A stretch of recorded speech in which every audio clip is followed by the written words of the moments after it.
Paramashivoham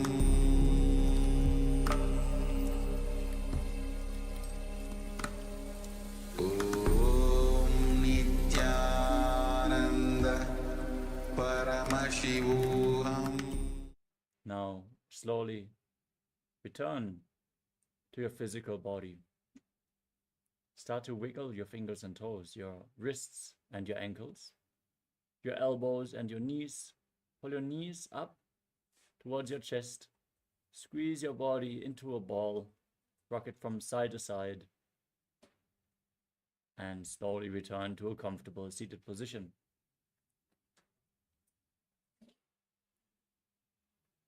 Congratulations! You completed the Pratamavinyasa Krama 108 asana sequence. With this, we conclude today's Nithyananda Yoga session for all the Paramashivoham Level 1 participants. Thank you all so much for joining us today.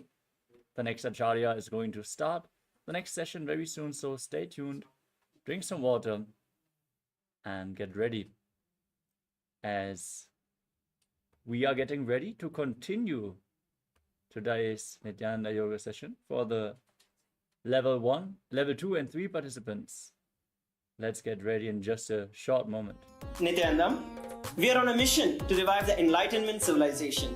If you resonate with our message and want to be part of us, be sure to like, share, and subscribe. And don't forget to click the bell icon.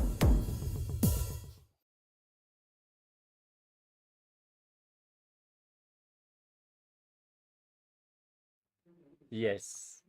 Now let's enter into the next asana of the sequence.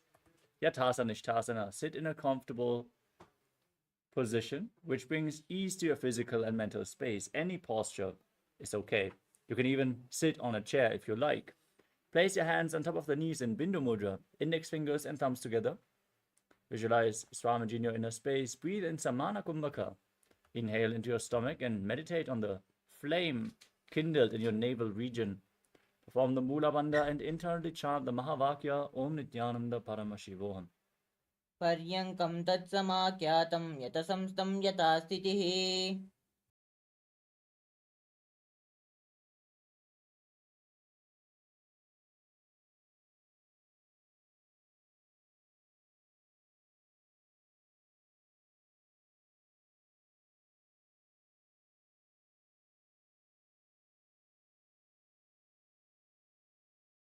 We move on to Samasana. Now, sit in a cross-legged position with your hands on top of the knees in Bindu Mudra. Visualize Swamiji in your inner space as you inhale and exhale as deeply as possible in Samasana. इदानीं गर्भिणीनां योगाभ्यासौ यथा लगौ सुखप्रसवलाभाय प्रोचते प्राक्तनेपथि.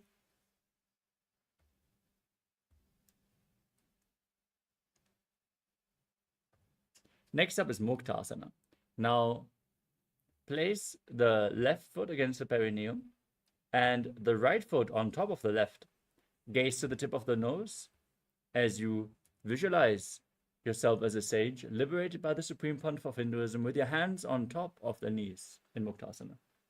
निपीड्य सीविनीं सूक्ष्मां दक्षिणेतरगुल्पतः वामं यां येन गुल्पेन मुक्तासनमिदं भवेत्. Next up is Siddhasana.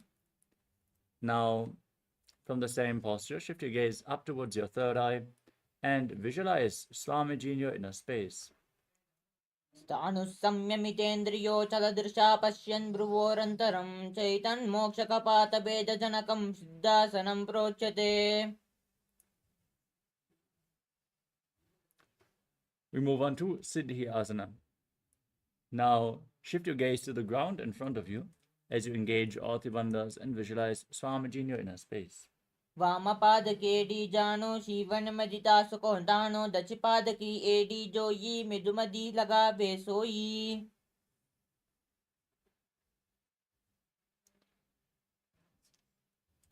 Now, rotate your hands on top of the knees into Bindu Mudra. Gaze to your third eye and visualize yourself as Lord Rudra in Rudrasana too.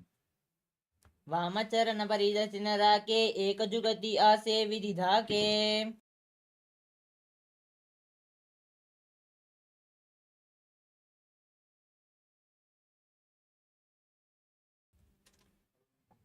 Next up is Sandhadhunasana. Now gaze to the tip of your nose and embody tranquility and an unshakable nature in the same position. आसन की गुण मन की चंचलता meet Next is Siddhasana 2. Bring your hands in front of the navel, one palm cupped over the other in Samputa Mudra, resembling a lotus flower. As you visualize Swamiji in Siddhasana 2. रुजुकाय समासीनं सिद्धासनमुदीरितं प्रसार्य भुवि पादोतो दोर्भ्यामङ्गुष्टमादरात्. The next asana is Bandha Yoni Asana. Maintain the same position. Set the sankalpa to manifest through the womb of creation. Inhale all the way and hold your breath. Then close your mouth with the little fingers, your nostrils with your ring fingers, your eyes with middle and index fingers, and your ears with your thumbs in Shanmukhi Mudra. यत्र मध्ये महादेव बन्धयोन्यासने शृणौ यत्कृत्वा केचरो भूत्वा विचरेदीश्वरो यथा. Next up is Virasana. Now place the right foot onto the left thigh and the left foot below the right thigh. Keep your hands on the knees in Bindu Mudra and embody the state and space of bravery, Vira. एकं पादमतैकस्मिन् विन्यस्योरिणि संस्थितः इतरस्मिन् तथा चोरुं वीरासनमुदीरितम्. Maintain the same posture but shift your gaze upwards towards your third eye as you visualize Sage Valmiki, the poet and author of Ramayana. दावा पगतली पुनि एडी हे जोये.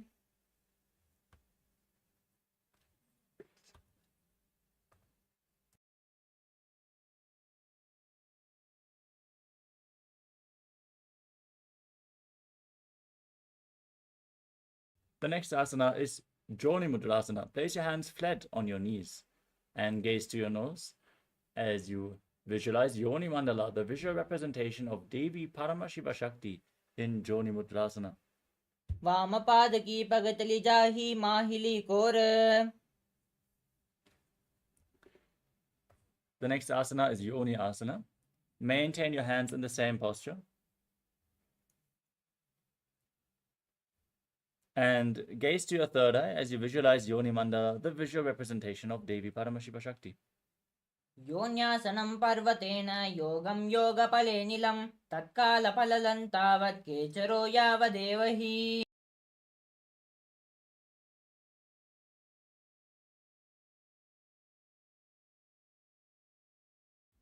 Next up is Padurasana 3. Now join the soles in front of your body with the heels against your perineum. Hold your feet with both hands firmly and push the knees down to the mat. As you pull your stomach in and up in Uddiyana Bandha, gaze to your nose and visualize yourself as Lord Veerabhadra in Padurasana 3. गुल्पौ च वृषणस्यादः शिवन्त्यः पार्श्वयोक्षिपेत् सव्यगुल्पं ततः सव्ये दक्षगुल्पं तु दक्षिणे पार्श्वपादौ च पाणिभ्यां दृढं बद्ध्वा सुनिश्चलं भद्रासनं भवेत् एतत् सर्वव्याधिविनाशनम्.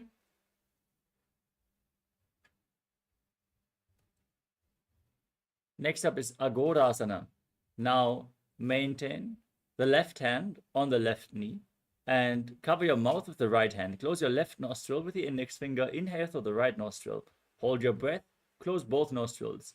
And finally exhale through the left nostril. Then again inhale through the left and invert the breathing flow in Abhyanta Kumbhaka.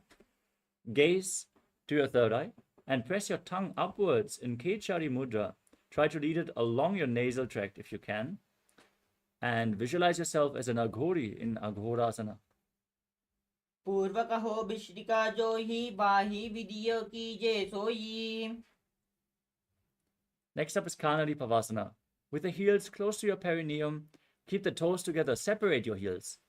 Rest your elbows on the heels and place your chin on the hands as you gaze to your nose, engage Uddiyana Bandha. Exhale all the way and hold your breath in Rechaka Kumbhaka and visualize yourself as a female elephant drinking water. ग्वाली पावासन कह्यो हे जैसे याहुं में जाने विदितै से दोवु गुल्पमाहिलौ जानो अहुरो येद्या विचकाहुनि तानो. Next up is Padasana. With your knees raised, bring your hands underneath the shins, and interlock them in front of your body as you lift the feet off the mat. Gaze to your nose and visualize Swamiji in your inner space. ततोर्ध्वं रेचयेद्वायुं मृडनिश्वाससंयुतम्.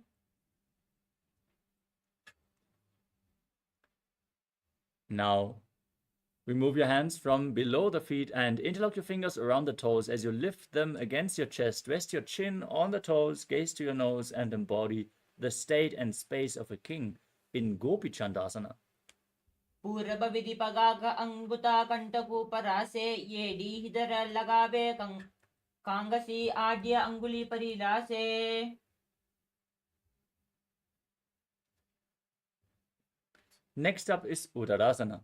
Now bring your hands below the feet and interlock them around the toes. Lift your feet against your chest, gaze to the nose, place your chin on the soles of your feet as you visualize your body free from any defects in Uttarasana. दोवु पकतलि संपुट ठाणे उभय हस्त करि ऊर्ध हिताने अंगुष्ठ दोवु समत हरावे चुबको नीचे ताहि लगावे. Now lift your feet even higher in front of your face. Keep the interlocked fingers in front of your forehead as you visualize yourself excelling in everything in Vishishtasana.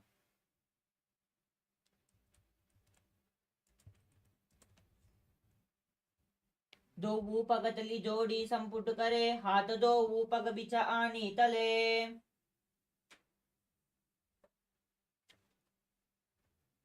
Next up is Bhujasana. Now lift your legs over top of your respective shoulders and bend your elbows upwards to interlock your fingers around your neck.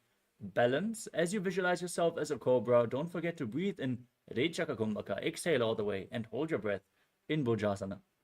शिरासनं तो विज्ञेयं कक्षासनमतः परं ग्रीवासनं च परमं भुजासनमिहोच्यते.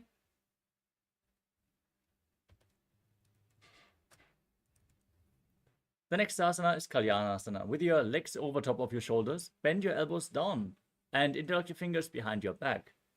Gaze to the tip of your nose and visualize yourself as a beautiful, auspicious goddess in Kalyanasana. दोवु हाथ भगं विचा आने तिनको गोडानी चेताने बहुरी पाख्यात बहरिल्यावे पुनः युगति आसीत हरावे. Next up is Sankatasana. Now place the top of the left foot on the mat and sit on the left heel. Stack the right knee over the left with the right heel outside the hip. Place your hands on opposite knees. Gaze forward in Vaishnavi Mudra. Don't focus on anything externally. Completely unclutch from anything going out externally. Just focus on the object in your inner space.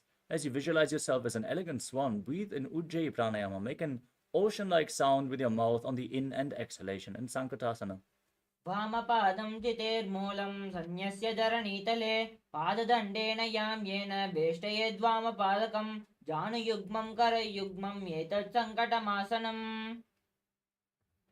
Next up is Dhenukasana. Now slide the left heel outside the hip, sit on the ground, and place your hands on the top knee as you engage Uddiyana Bandha and visualize a cow in your inner space. अनुसागी नागर पंचदं वृषिरिन्दकल्यम्नि. Next up is Machandasana. Now place the right foot on the left thigh and the left foot on the right knee. Bring your left arm behind your back and twist your spine to hold on to opposite thighs. Once you catch a hold, twist your spine even further. Gaze up and visualize Swamiji.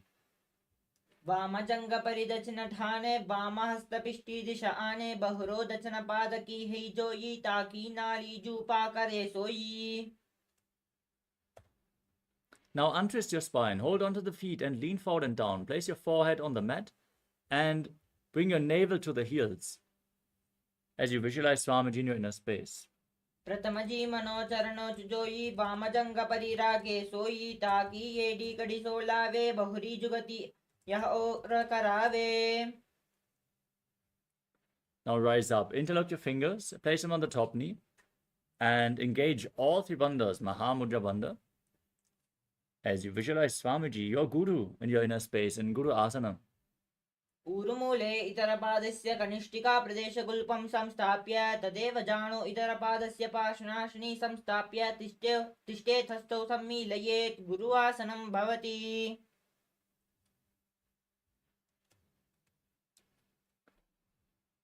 Next up is Sankatasana on the other side. Sit on the right heel this time. Stack the left knee over top, heel outside the opposite hip, hands on opposite knees, gaze forward, visualize yourself as an elegant swan. वामपादं चितेर्मूलं सन्न्यस्य धरणीतले पाददण्डेन याम्येन वेष्टयेद्वामपादकं जानयुग्मं करयुग्मम् एतत् सङ्कटमासनम्. Now repeat Dhenukasana. Sit on the ground in between the heels. Engage Uddiyana Bandha. Visualize a cow in your inner space. अनुसागी नागर पञ्चदं ऋषिरिन्दकल्यम्नि.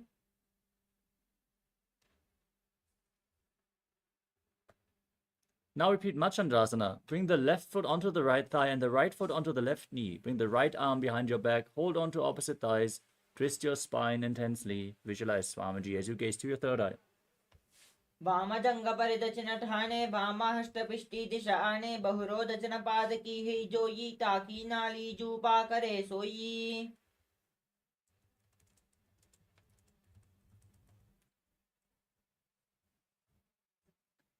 Now untwist your spine, hold onto the feet and lean forward and down all the way as you visualize Swamiji in your inner space. प्रथमजी मनोचरणोच जोई वामजङ्गपरिराके सोई ताकी AD कड़ी सोल्यावे बहुरी जुगति यह और करावे.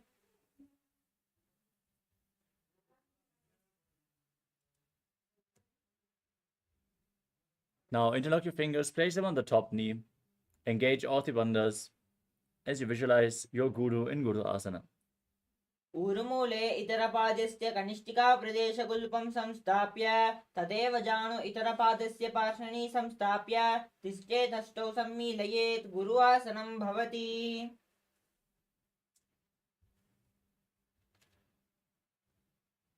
Next up is Parshasana. Now place your feet flat on the ground in front of you.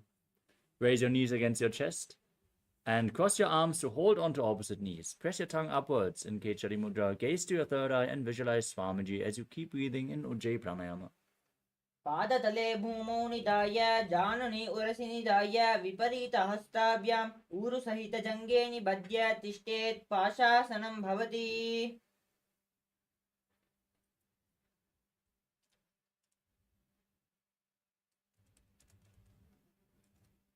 Next up is Bodha Shokasana. Now hold on to the opposite wrists and pull your knees against your chest as you rest your chin on the knees. Gaze to your nose and visualize yourself residing in an abode of bliss. दोहू पगतली भूपरिधरे कोरुमा हिली ऐसे करे कोरुमिलाई उकड़ बेसे जंगा चाटी अग्र निवेसे.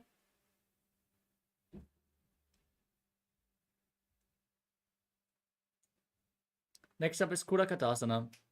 Now bring your arms underneath the knees and hold on to opposite elbows. Gaze to your nose, press your tongue upwards and visualize Swamiji in your inner space. दोहू हाथ पग बहल्यावे गोड़ा नीचे ले तहरावे आम सामाम ऐसे करे आपस में को हानि पा करे.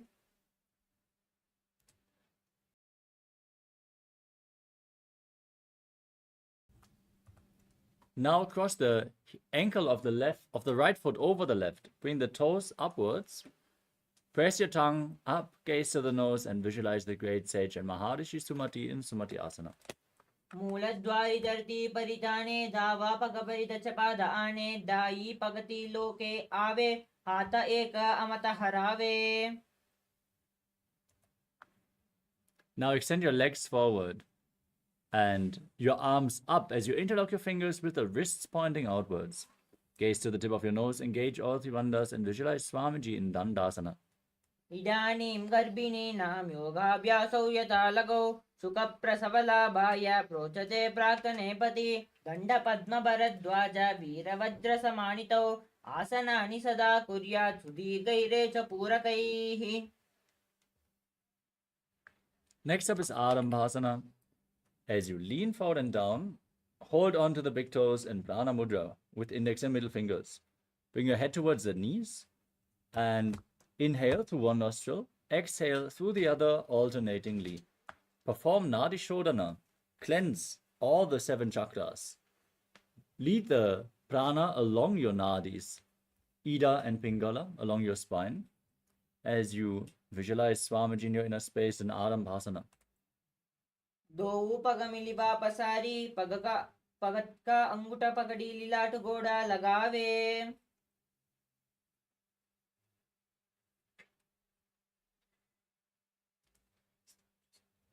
Next up is Bidokasana. Now separate your feet and slightly raise your knees. Bring your arms underneath the shins, palms facing up. Hold on to the soles of the feet from the outside as you bring your forehead to the ground. Gaze to your third eye and visualize Swamiji in your inner space. प्रथम बैसौदो पाव पसारी कचको पुरडो यारे ए ज्यामडी अमतारो राके मुद्रहात प्रमाणो सुदा जाई. Next up is Jalandripavasana. Join the soles of the feet with the feet extended away from your body and bring your hands underneath the shins, elbows on the ground, palms facing up, and place your face on the feet as you gaze to your nose and visualize Swamiji in your inner space. दो येडी मैल के दीजे हाथ पसारी.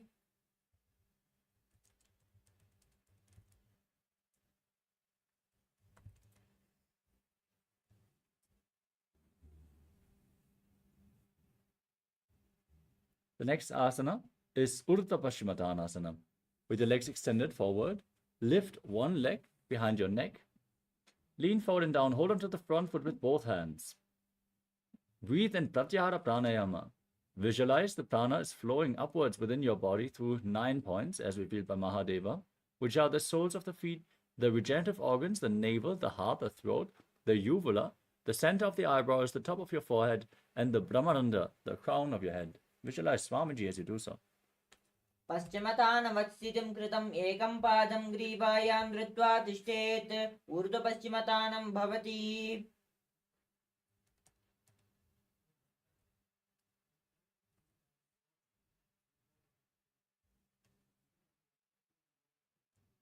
Next up is Anantasana. With your leg behind your neck, lean back, lay down as you extend the opposite leg forward, gaze to the nose, and visualize you are infinite, endless, eternal in Anantasana. उत्थानशयनी एकैकं पायी ग्रीवायां विन्यस्य इतरहस्तेन पावाग्रं गृहीत्वा.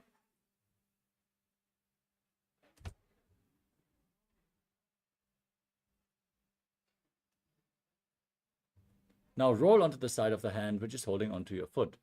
As you gaze to your nose, feel in complete control in Ankushasana. उत्थानशयनम् एकैकं पादं ग्रीवायां कुर्वन्.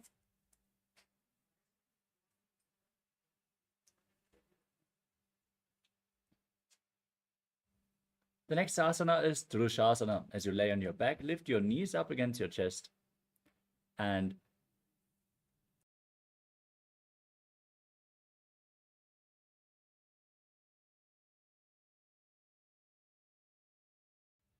squeeze your body into a ball and rock from side to side as you visualize Swamiji in your inner space. उत्थानशयनं जानुनि हृदये स्तम्भ जङ्घासहित ऊर्णि करद्वये बद्ध्वा सव्यापसव्यं लोडयेत्.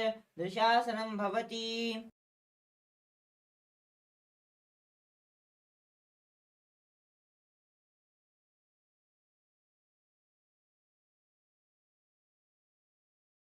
Now repeat Urdhva Paschimottanasana on the other side. Lift the other leg behind your neck as you lean forward and down, holding onto the front foot with both hands. And visualize Swamiji in your inner space as you breathe in Pratyahara Pranayama. पश्चिमतानवत्सितं कृतं एकं पादं ग्रीवायां धृत्वा तिष्ठेत्. ऊर्ध्वपश्चिमतानं भवति. Now lean back with your leg behind your neck. Hold onto the foot.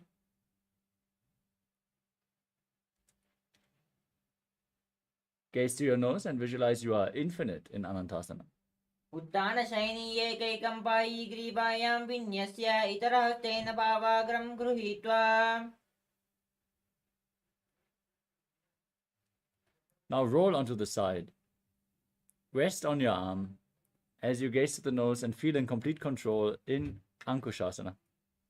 उत्थानशयित एकैकं पादं ग्रीवायां कुर्वन् इतरहस्तं कर्णमूले स्थापयेत्.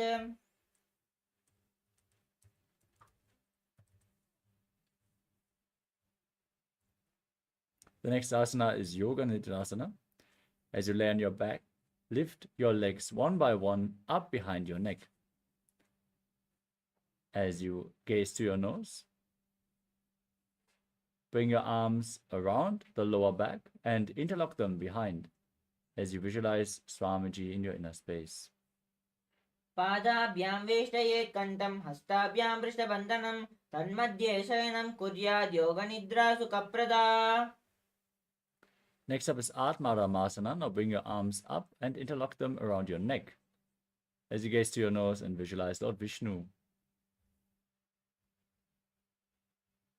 आत्मा राम आसन प्रथम सूदो सोवे.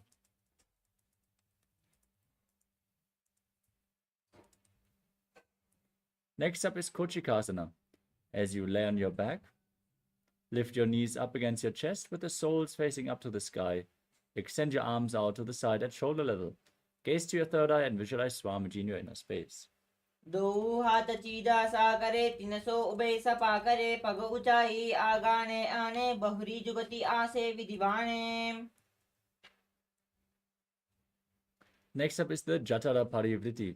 This asana consists of 3 steps. We're going to perform all 3 steps on one side and then on the other with a neutral position to which we are going to return in between the repetitions. Now, extend your arms out to the side, pull your knees up against your chest and visualize Swamiji, breathe in Pratyahara Pranayama, then drop one knee to the side. Extend the opposite leg down. Step 1. Bend both knees to the side. Step 2. Extend both your legs to the side, hold onto the feet and gaze away from the feet. Step 3. Now return to the center. Drop the other knee to the side, extend the opposite one. 1. Bend both to the side. 2. Extend both your feet to the side, hold on to the feet and gaze in the opposite direction. Step 3 of Jatara Parivriti. परिवृत्ति कुक्षि भागे त्रिधा हि परिकीर्तितः बद्धकोणं सुप्तकोणं मूर्ध्वकोणं मतापि च. Next up is the Dviparapitam. As you lay on your back, place your feet flat and hold on to your ankles. Then push your hips up, tuck your chin to the chest in Jalandhara Bandha. Breathe in Murcha Kumbhaka. Push the air against the throat lock as you gaze to your nose and visualize yourself as sturdy as a bridge in Dviparapitam. प्रतिक्रियायुतं द्वन्द्वपेटः सर्वबलप्रदं गर्भिणीनां दुर्बलानामिति Gargi जगादनु.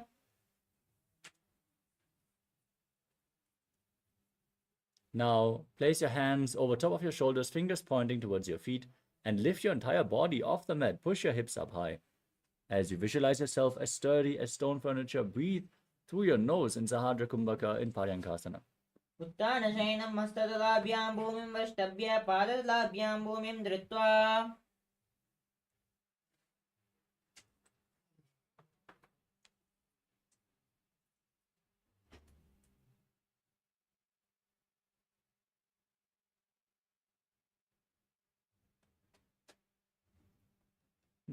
Next up is Shvotanasana. Lay on your back and pull your knees up towards your chest. Place your hands on the respective shoulders and move your hips in a circular motion as you visualize yourself as a dog playfully rolling around on its back. शववच्चैरं संस्थाप्य जानुनी सम्मील्य नाभौ आनीय हस्ताभ्यां कन्दरं बद्ध्वा भामयेत् श्वोत्थानं भवति. Next up is Viparita Karani. Now place your arms flat on the ground and raise your legs up high. Point the toes towards the sky. Visualize Swamiji, breathe in Mocha Kumbhaka and move your legs in a circular motion. भूतलेष्वशिरो दत्त्वा केनरेण चरणद्वयं विपरीतकृतैश्चैष सर्वतन्त्रेषु गोपिता. Now stop the movement of your legs. Point the toes up. Be stable in Viparita Karani too. Karni विपरीताख्या सर्वादिव्यादिनाशिनी नित्यमभ्यासयुक्तस्य जाठराग्निवर्धने. Now drop the toes down over top of your head. Touch the ground with your toes. Interlock your fingers and press your hands down on the mat. Now, lock your throat and visualize yourself as a plow in Langalasana. ग्रीवागण्डेन भूमिं विष्टम्ब पादाग्रद्वयमूर्ध्वमुन्नयेत्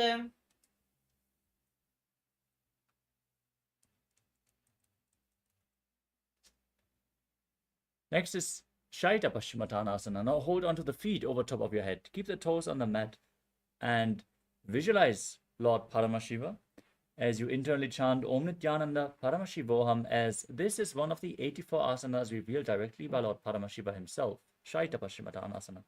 तानं शयित्वात् कुर्वीत शयितपश्चिमतानकम्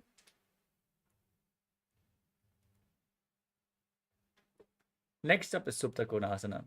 Now bring your hips above the shoulder level and then separate your legs wide to the side. Hold on to the feet, bring the toes to the mat and visualize Swamiji in Supta Konasana. परिवृत्तिकुक्षिभागे त्रिधा हि परिकीर्तितः बद्धकोणं सुप्तकोणं मूर्धकोणमतापि च Next up is Chakrasana. Join your feet together, hold onto your ankles, and then roll onto your back, keeping your arms and legs straight as you visualize yourself as a chakra, a wheel in Chakrasana. शवासनस्तत्त्वः पादौ कुर्यामस्तकतः परो व्युत्क्रमेण ततः शीघ्रम् एतत् सर्वस्य साधनम्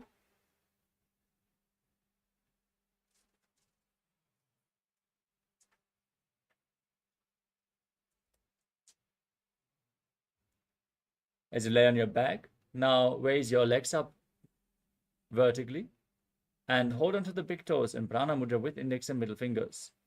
Then separate your legs wide to the side, visualize Swamiji and breathe in Ujjayi Pranayama in Supta Prasarita Parangushtasana. उत्थानपादं क्रौञ्चं च मरीचिं वीरभद्रकं नटराजं त्रिकोणं च सुप्ताङ्गष्टप्रसारणे Join your feet back together, hold onto the big toes, keep your legs straight as you visualize Swamiji in Supta Parangushtasana. उत्थानपादं क्रौञ्चं च मरीचिं वीरभद्रकं नटराजं त्रिकोणं च सुप्ताङ्गष्टप्रसारणे Now, from Supta Parangushtasana, cross your legs into Padmasana. Bring your knees onto the mat and your arms over top of your head, holding onto opposite elbows as you gaze to your nose and visualize Matsya, the fish avatar of Lord Vishnu in Matsyasana. मुक्तपद्मासनं कृत्वा उत्थानशयनं चरेत् ऊर्पराभ्यां शिरो वेष्ट्य मत्स्यासनं तु रोगः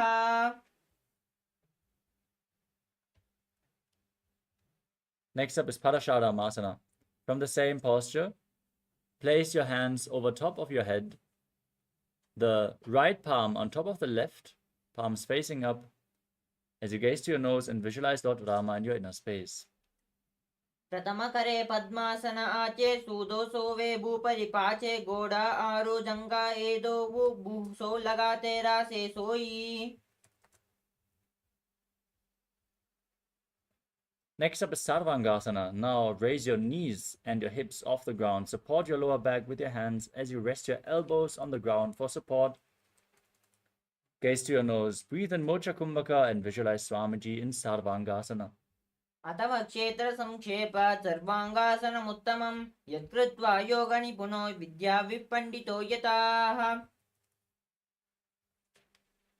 Now free your legs. Place one foot on top of the opposite thigh as you pull the opposite knee towards your chest. Extend your arms up above your head. Hook your fingers forward. Gaze to your third eye. Tuck your chin to the chest and visualize yourself as a scorpion in Vrishchikasana. प्रथमशयनो सूदो शीशके शिखी सन्धि सुधाके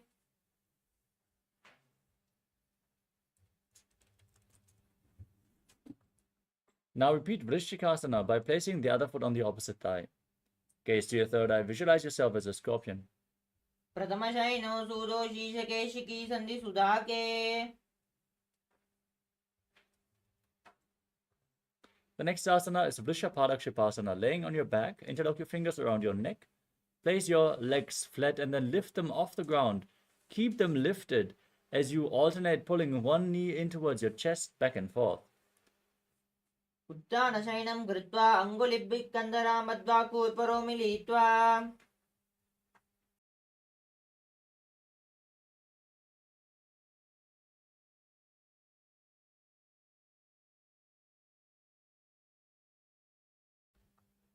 Next up is Maruttanasana. Keep your hands by the side of your hips. and alternate pulling one knee in towards your respective ear, back and forth. Breathe calmly through your nose in Sahadra Kumbhaka and visualize Swamiji in Marutanasana. श्वोतानवस्थितिं कृत्वा जानुपर्ण्येन कर्णयोः संस्पृशेत्.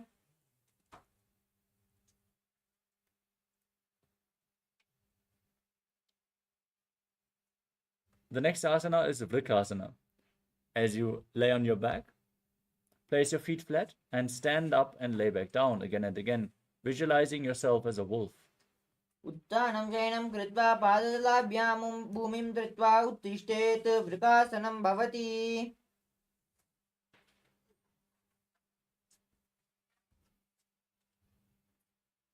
Next up is Lutasana. As you lay down on your back, kick your legs up and roll over completely again and again, finally finishing this asana in a prone position on your stomach. Visualize Swamiji in your inner space as you do so. अत उत्थानं शयनं शिरलुङ्ग्य भूमौ स्थापयित्वा.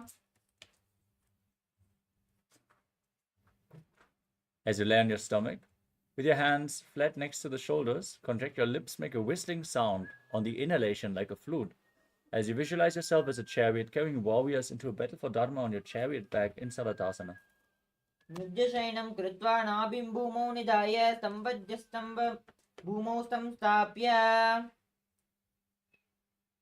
Next up is Dehalyulanganasana. Now, with your hands on the ground, raise up into the plank position, Tadakshavasana, then jump your feet in between the hands back and forth. Visualize yourself, transcend body and mind as you breathe in Sahadra Kumbhaka. हस्तद्वयं बत्वा तन्मध्ये चरणद्वयम् उड्डानेव बहिरानीय. Now stand tall and lean forward and down. Place your hands on the mat. Walk around on your hands and feet as you visualize yourself as a wise 60-year-old elephant.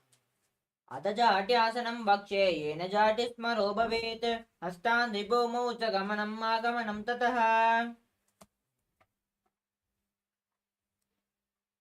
We move on to the Lolitika Karana. Stand in Arimandi, heels together, toes pointing outwards, knees bent. Raise your elbows to the shoulder level and rotate your arms around your body as you move your head in all directions. Lean back far, open up your chest intensely.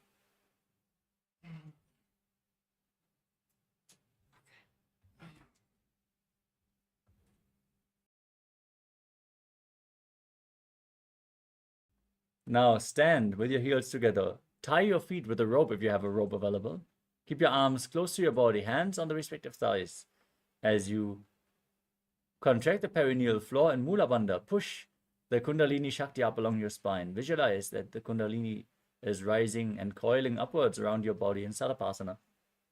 अथ सर्पासनं वक्षे वायुपानाय केवलं. शरीरं दण्डवत् तिष्ठेत्. रज्जुबन्धस्तु पादयोः.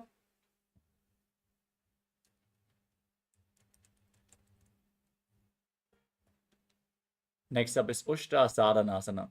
From a standing position, lean forward and down, place your hands on the ground and hold onto the toes from the front as you clench your hands into fists.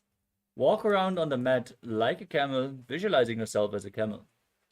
मुष्टिकनिष्ठिकाप्रदेशेन भूमौ निधाय उपरि पादतले संस्थाप्य अश्वावच्छरणीयम् अश्वासनं भवति. From the same position, now hold the toes from the outside. Walk around on the mat like a horse. Visualize yourself as a horse in Ashvasana. मुष्टिकनिष्ठिकाप्रदेशेन भूमौ निधाय उपरि पादतले संस्थाप्य.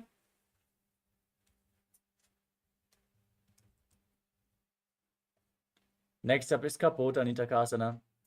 Now stand with the heels together and interlock your fingers behind your back as you lean back and down.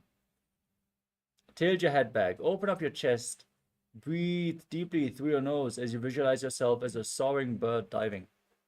पादतले भूमौ निधाय पृष्ठभागेण हस्तौ जङ्घापर्यन्तं नीत्वा कपोटनिटकं भवति.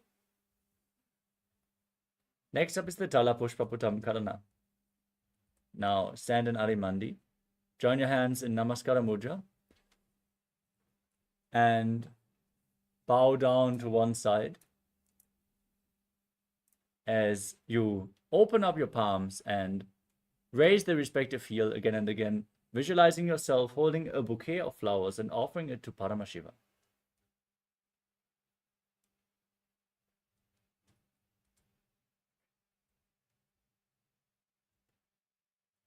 We move on to Gadkasana. Now, stand straight, gaze to your nose, and visualize yourself as a rhinoceros. Then lay down on your stomach and immediately jump your feet back to your hands, join your hands in Namaskara Mudra, extended from the body.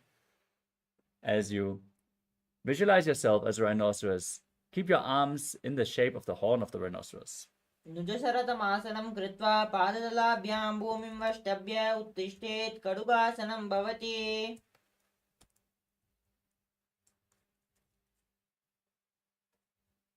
Next up is the Uttanottanam. Now, hold on to weights and sit down on the ground, then stand back up again and again, gazing to the nose and visualizing Swamiji in your inner space. पुनः पुनः उत्थातव्यम् असितव्यम् इति उत्थानोत्थानं भवति. Now raise your arms up above your head and jump repeatedly as you visualize yourself as a mace in Musalasana. सरलं स्थित्वा ऊर्ध्वं बाहुं नयेत्.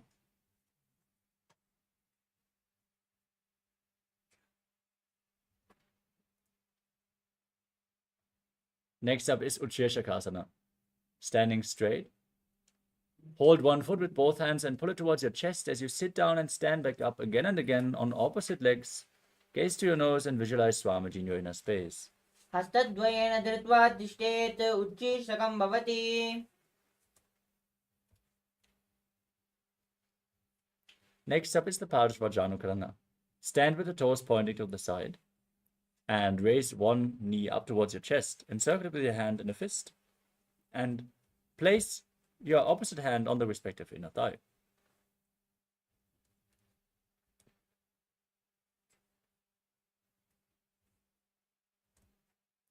Next up is Tandavasana. Now, visualize yourself fiercely dancing as Lord Shiva. Hold on to weights and extend your arms and one leg forward. Sit down and stand back up on the other leg. एकेन पादेन स्थातव्यं ताण्डवासनं भवति. Next up is Brahmanasana. Now raise the left foot towards the right inner thigh. Keep the heel at the perineum. As you visualize Lord Brahma blessing you from within, keep your hands relaxed by the side. ब्राह्मणासनमावक्ष्ये यत्कृत्वा ब्राह्मणो भवेत्. एकपादमुरो दत्त्वा तिष्ठेत् दण्डाकृतिर्भुवि.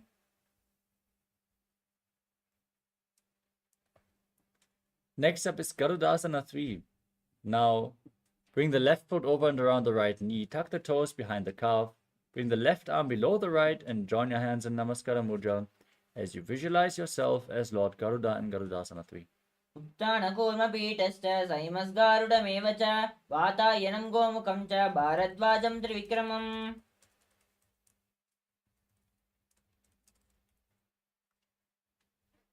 Next up is Ekapadasana. Raise the left foot onto the right thigh. Keep your hands by the side and visualize Swamiji in your inner space. Breathe calmly through your nose.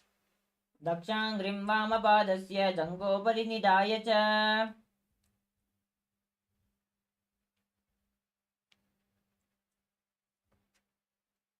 The next asana is Dhruvasana, the post-up posture. Now hold on to the big toe of the left foot in Prana Mudra with index and middle fingers, and then extend the leg out to the side and rotate quickly on the standing leg, visualizing yourself as the North Pole star. एकेन हस्तेन दण्डरूपस्य एकस्य पादस्याग्रं धृत्वा.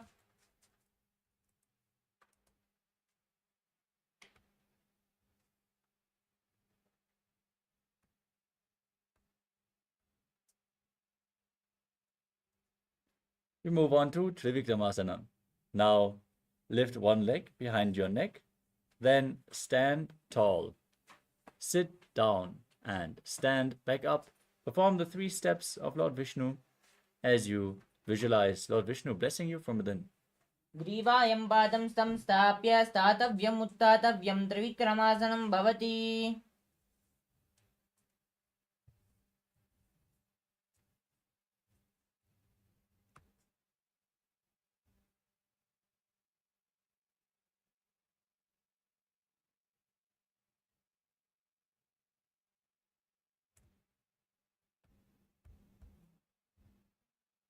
Next up is Parshvajanukarana on the other side. Now lift the opposite knee up.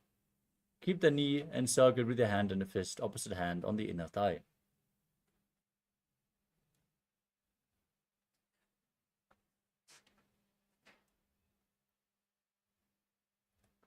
Now repeat Tandavasana on the other side. Extend the other leg forward as you sit down and stand back up, visualizing yourself dancing as Lord Shiva.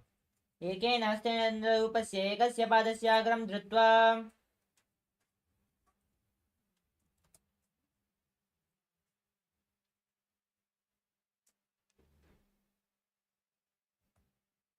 Now repeat Brahmanasana. Lift the right foot to the inner left thigh. Keep your hands by the side and visualize Lord Brahma blessing you from within. ब्राह्मणासनमावक्ष्ये यत्कृत्वा ब्राह्मणो भवेत् एकपादमुरो दत्वा तिष्ठे दण्डात् कृतिर्भुवि.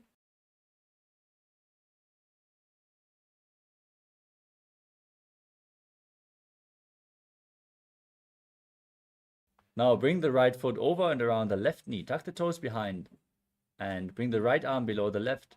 Join your hands in Namaskara Mudra and visualize yourself as Lord Garuda in Garudasana 3. उत्तानकूर्मपीठश्च सैमस्गारुडमेव च वातायनं गोमुखं च भारद्वाजं त्रिविक्रमम्.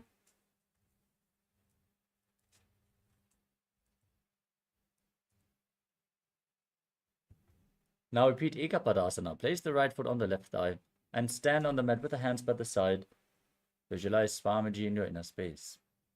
दक्षाङ्घ्रिं वामपादस्य जङ्घोपरिनिधाय च.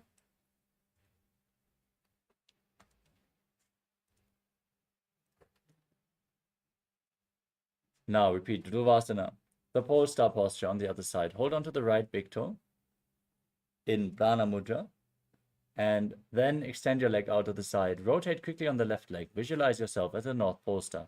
एकेन हस्तेन दण्डरूपस्य एकस्य पादस्याग्रं धृत्वा. And now repeat Trivikramasana, the 3 steps of Lord Vishnu on the other side. Hold on to a solid object for support if needed.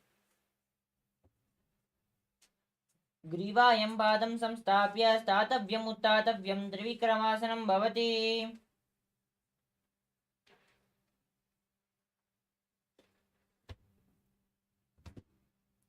We move on to Samanaka Karana.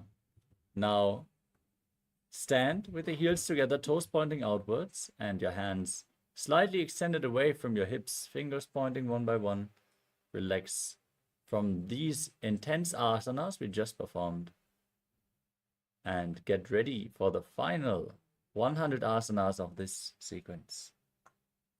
Nithyananda, we are on a mission to revive the Enlightenment civilization.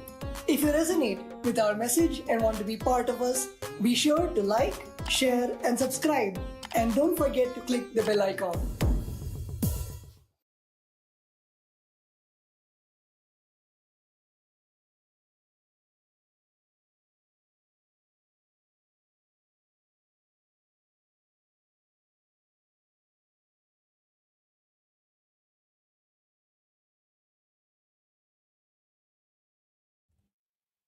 The next asana of the sequence is Gorak Anjali Asana. Now squat down and bring your hands in between the legs. From the outside in, interlock your fingers in front of your navel as you visualize the great sage Goraknath, the founder of the Natha Yoga Hindu Sampradaya.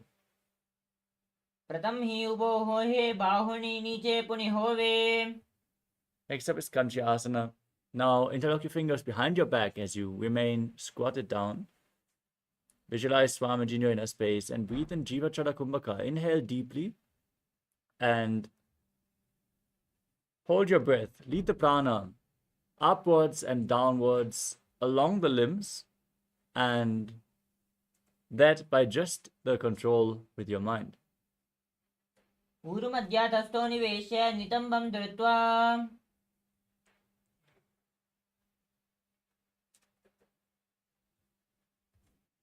Next up is Bhairo Asana. As you squat down, keep the heels together and interlock your fingers around your lower back as you gaze to your navel and visualize Bhagavan Kala Bhairava, the Lord of Time. दो पगा की तल्या की माहली कौर मिलाई पना पानी उकड़ मुड़ वैसे.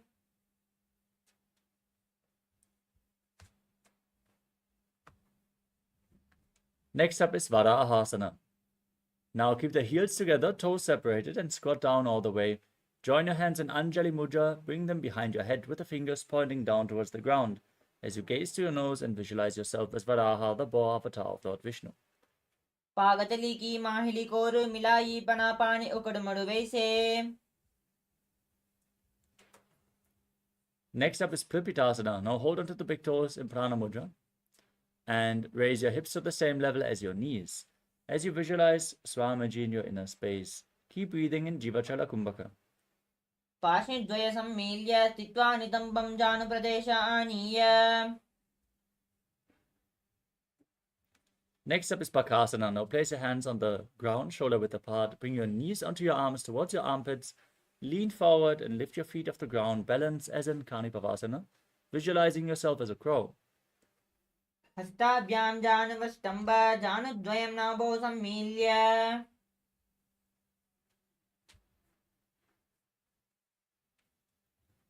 Next up is Sushtanga Kapali Asana.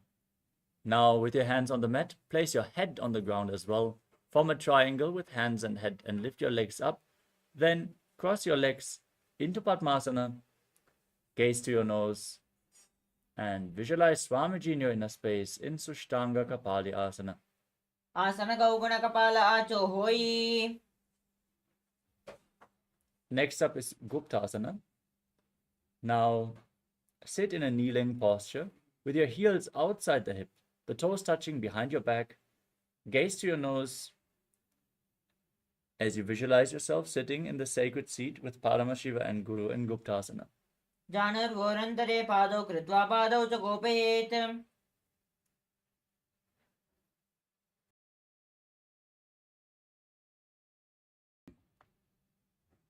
Next up is Vrikshasana 2. Now, place your hands on the ground and lift your body up into a handstand. You can lean against a wall for support or ask a partner to aid you in the performance of this asana. Everyone should perform this asana to purify all the 7 chakras as you visualize yourself as a tree with deep roots growing into the ground in Vrikshasana 2. सप्तचक्रक्षालनाय vrikshasana विशेषकान्. Next up is Shivo Asana. Now, gaze up towards your third eye and visualize Tejas energy is flowing towards your third eye, rejuvenating your body. रूपगा की जोई माही गुल्प मिलाई.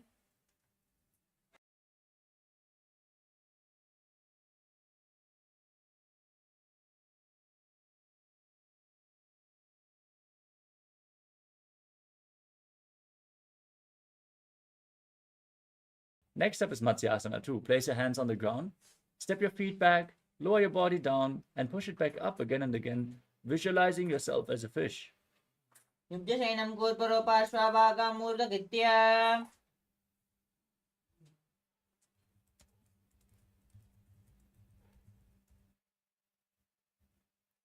Next up is Sarvasana 2. Laying flat on your stomach, place your hands on the hips and raise your head and chest from left to right. Visualize and move your body like a snake in Sarvasana 2. युद्धशयनं कृत्वा हस्तौ नितम्बं संस्थाप्य.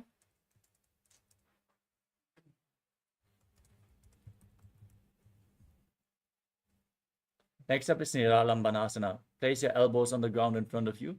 Bring your hands in Padma Mudra, the lotus mudra, as you rest your chin on your hands and feel self-supported and completely independent.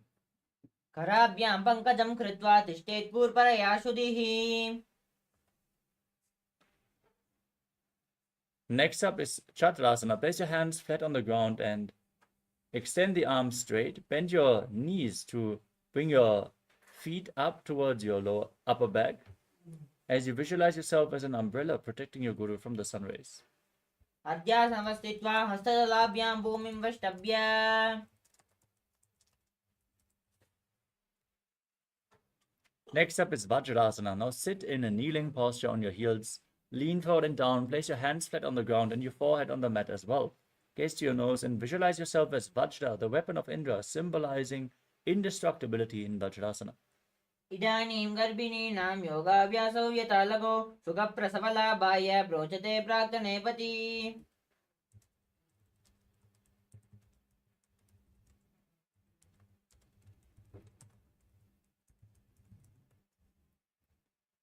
Now press your hands into the ground, raise your hips up high.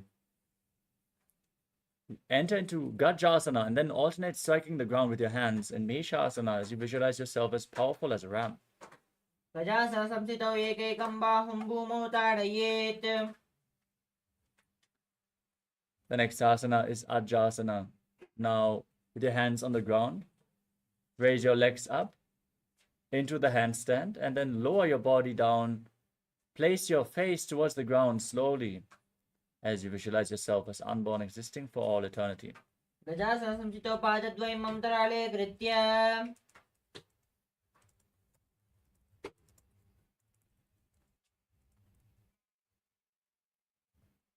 Next up is Dhanantalasana. In a kneeling posture, pull your feet towards your perineum with your hands. Then, place your hands on your knees, gaze through your nose, and visualize Swamiji in your inner space, breathing in Ujjayi Pranayama. पूरबविधि परिहता की काकसीस्यो पणासरा मोड़ी.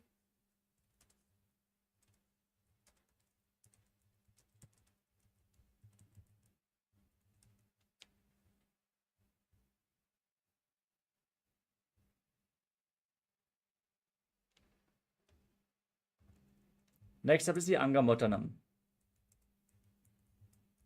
Now interlock your fingers in front of your body and move your arms up, down, left, right in all directions, visualizing Swamiji in your inner space. हस्तयोर अंगुलीर बद्ध्वा हस्तयोर मध्यात् सर्वमङ्गमं निष्कासयित्वा.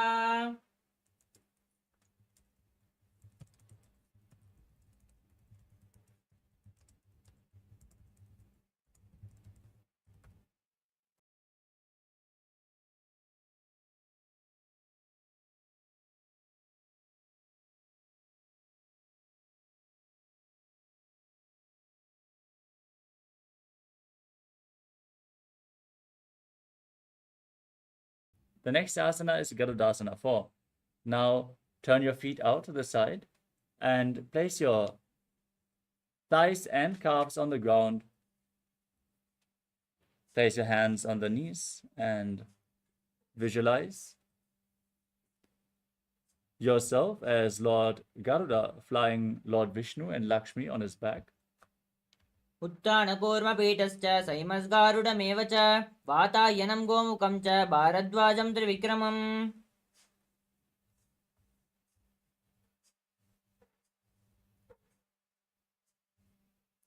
The next asana is Ananda Mandirasana. Now bring the soles of the feet together, toes pointing back, and place the front of your buttocks on the ground. Now gaze to your third eye as you hold onto your ankles and visualize yourself residing in the blissful space of a temple. अथ वक्ष्ये वीरनाथ आनन्दमन्दिरासनं यत्कृत्वा अमरो धीरो भवत्येवेह साधकः.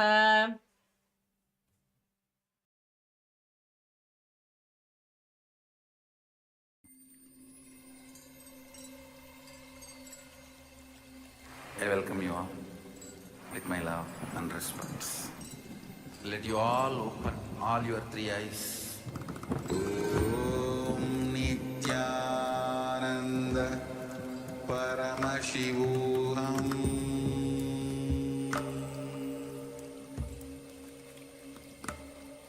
Om Nithyananda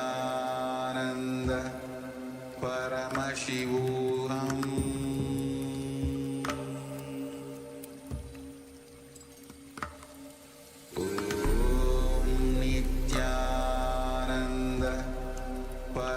Paramashivoham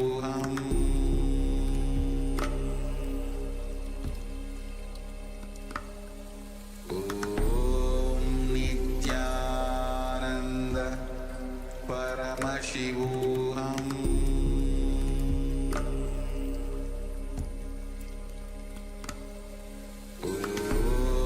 Nithyananda Paramashivoham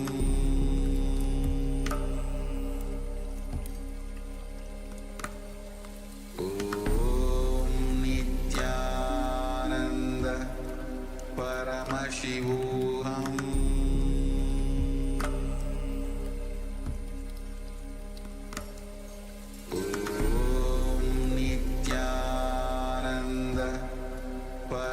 Paramashivoham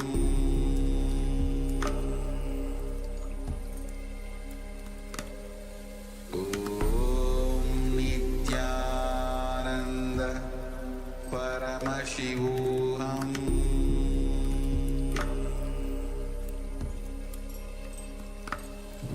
Om Nithyananda Paramashivoham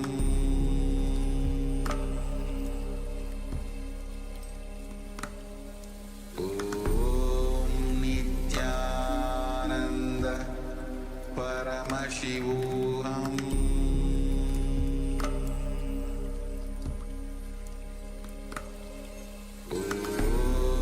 Nithyananda Paramashivoham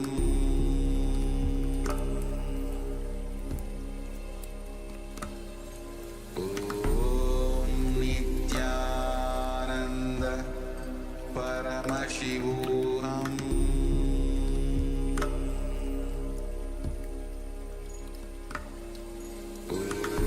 Om Nithyananda Paramashivoham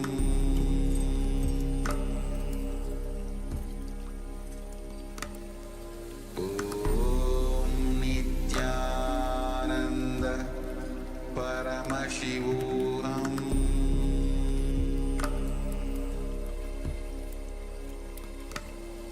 Om Nithyananda Paramashivoham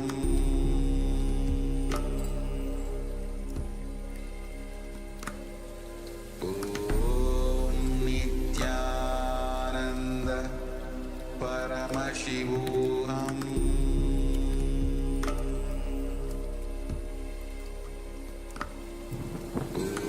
Om Nithyananda Paramashivoham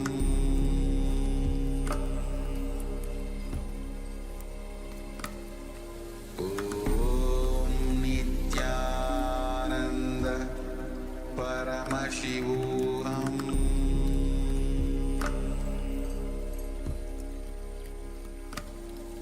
Om Nithyananda Paramashivoham. Yes, Nithyananda. Sorry for the technical glitch. Let us now continue with the next asana of the sequence. Mandukasana 2. Cross your feet and sit on your heels. Place your hands underneath your knees and press your tongue flat against the palate of your mouth. As you visualize yourself as a frog, perform Uddiyana Bandha and breathe in Ujjayi Pranayama. मण्डुकासनमध्यस्थं कूर्पराभ्यां धृतच्छिरः एतद्बेकवदुक्तानम् एतदुक्तानमण्डुकम्.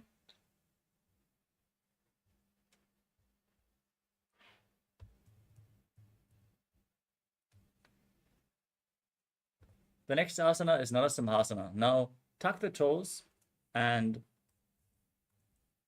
sit on raised heels as you place your hands flat on the ground, thumbs touching, gaze to your nose, and stick your tongue out. Exhale forcefully again and again as you visualize Narasimha, the Lion Man avatar of Mahavishnu in Narasimhasana. दोपनापानि होये वेशे एडी मिलिरि गुडा निवेशे सुमशरीरनि कतहरावे नासा अग्रदिष्टिकोल्याबे. Now sit on raised heels. Place your hands over top of your mouth. Bring the thumbs underneath the teeth. Close your left nostril. Inhale through the right and then exhale through your mouth. In Vishaka Pranayama, as you gaze to the tip of your nose and visualize yourself as Devi, victorious over all your fears in Vishakasana. दोपगांकी एडी जोई गोडा पनम पानों बानों पनि होये.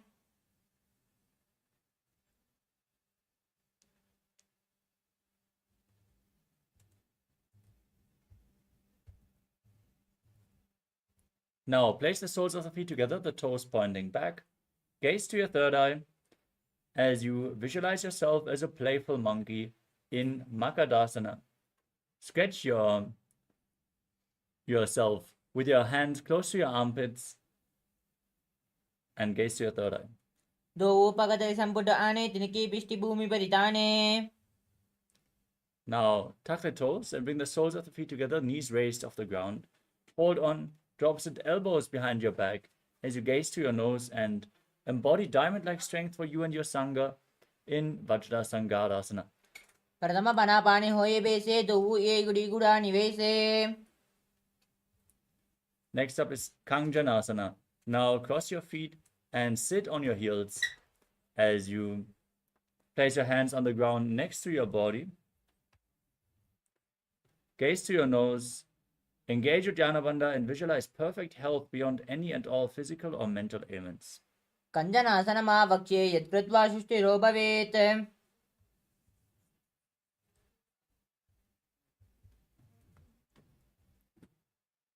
Next up is Kurmasana. Now place your hands on top of the knees and gaze to your nose as you make your upper body and neck stiff like the shell of a turtle. Embody a turtle with a stable body and mind to live for hundreds of years in Kurmasana. Gulpau Chavrishana Syado Vitkramena Samahito Rujukaya Shiro Grevam Kurmasanami Tiritam.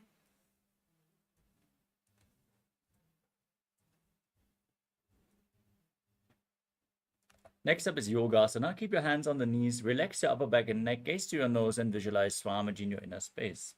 Gudam Niyamya Gulpabhyam Yutkramena Samahitaha.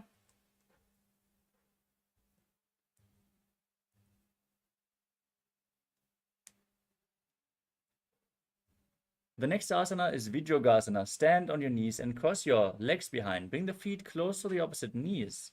Hold onto your calves with the fingers inside and the thumbs outside. Lean back and balance as you gaze to the third eye and visualize a space of eternal oneness Advaita with Swamiji. Godam Vamno Bohai Goda Dera Kedoi.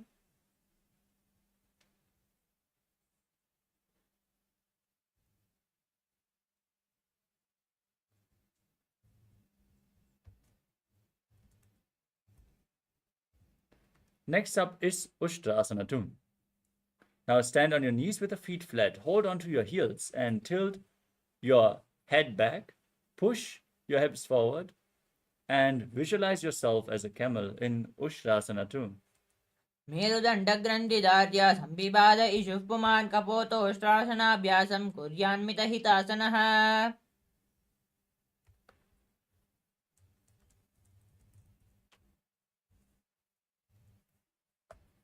Next up is Jatyasana 2. Now lean back and place your elbows and the back of your head on the ground. Hold on to your heels as you gaze to your nose and visualize yourself as a lotus blooming. Do Yedi Samputakare Sole Mulatwarita Ridere.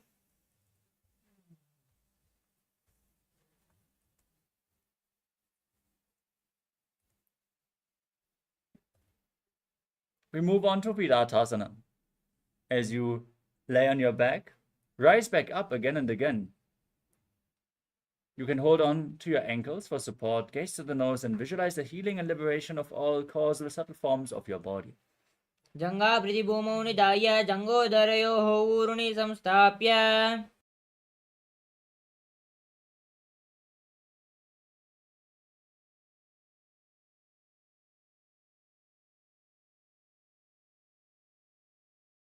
The next asana is Kapotasana. Now, lean back as far as you can. Bring your hands over top of your shoulders, forearms on the ground. Try to hold onto your feet and bring your head in between the feet as you visualize yourself as a beautiful dove.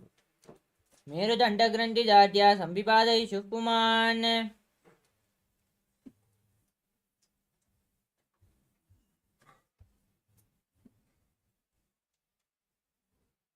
Next up is Varasana. Now stand on your knees, tuck your toes, and hold on to opposite arms. Gaze to your nose as you internally chant Om Nithyananda Paramashivoham. Visualize Paramashiva as this is the boon-fulfilling posture. Receive your boon from Paramashiva in Varasana. Janni Bhumo Samstapya Hastabhyam Bahu Parasparam Dritva.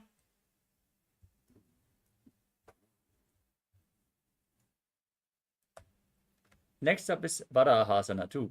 Now lean forward and down. Place your forearms on the mat and sit on raised heels.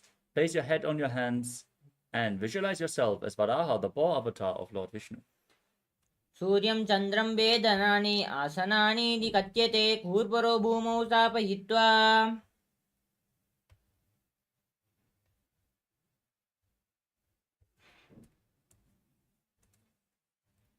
Now, with your forearms on the ground, place your head on the mat, supported with your hands interlocked.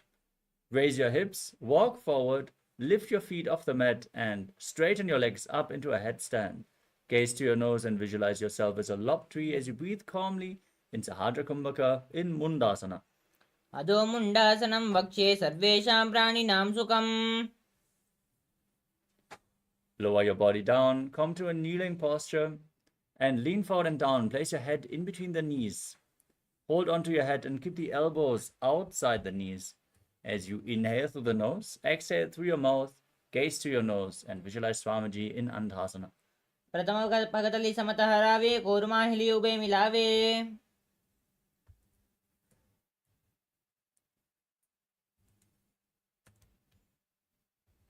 Next up is Viparita Shalabhasana. Lay on your stomach and raise your arms up above your head. Hold on to weights. Lift your arms, your chest, and your legs off the ground as you visualize yourself as a locust. शतभासन भेदश्च नटभेरुण्ड नामिके घण्टभेरुण्ड सहिते शीशरन्दासनं तथा.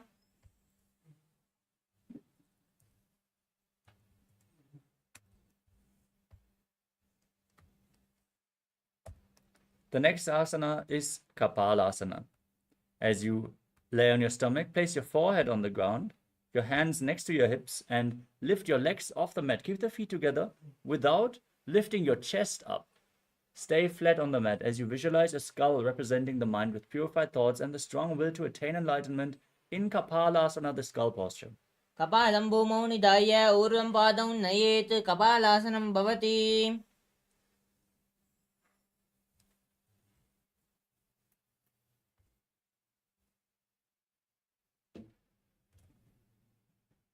The next asana is Akasha Kapotasana. As you place your arms flat on the ground, lift your hips up and bring your legs over top of your head. Place your feet on the ground in front of your face and visualize yourself as a free and open dove. पुष्टासने स्थित्वा चरणौ भूमेरुत्थाप्य मस्तकोपरि नीत्वा.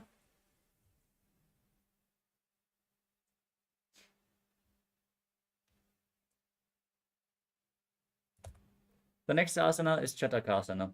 Place your forearms on the ground and your navel on the knees as you gaze forward in Shambhavi Mudra. Don't blink. Keep your eyes wide open as you visualize yourself as a sparrow in Chatakasana. पूर्वपर्यन्तौ हस्तादनामवष्टभ्य जानुनी नाभौ सङ्कुञ्च्य.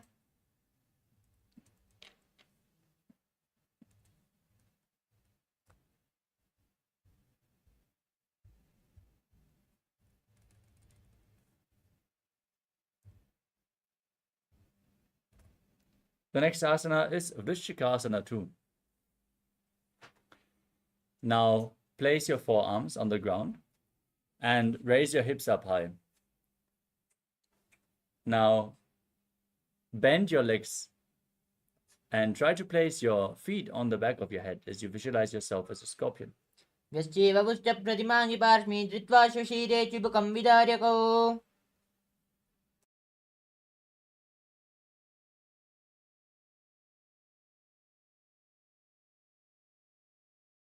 We move on to Vrishasana, the bull posture. Now sit on your right heel, keeping the left foot outside the hip, with the toes pointing to the side. Keep your hands on the ground in front of you. Gaze forward in Vaishnavi Mudra. Don't focus on anything external. As you breathe in Antaranga Kumbhaka, inhale forcefully through your nose. Hold your breath for a short while, and then again exhale slowly through your nose as you perform the Mula Bandha. याम्यगुल्पे पादमूले वामभागे पदेतरं विपरीतं स्पृशेत् भूमिं वृषासनमिदं भवेत्.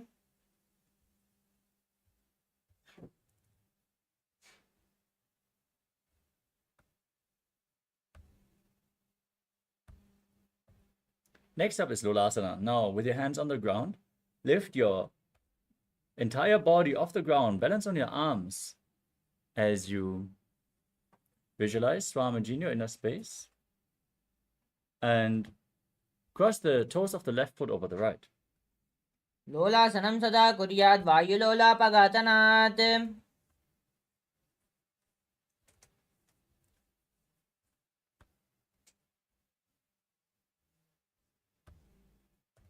Now repeat Vrishasana, the bull posture on the other side. Visualize yourself as a bull as you sit on the left heel with the right foot outside the hip. Breathe in Antaranga Kumbhaka. याम्यगुल्पे पादमूले वामभागे पदेतरं विपरीतं स्पृशेत् भूमिं वृषासनमिदं भवेत्.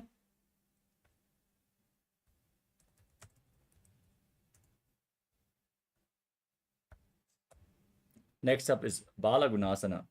Now, tuck the left toes, place the right foot flat, raise the right knee against your chest as you sit on the left heel. Now, place your hands on respective knees and visualize Balaguna High, one of the 84 siddhas in your inner space in Balagunasana. आसन कौगुण जल विकार जाई.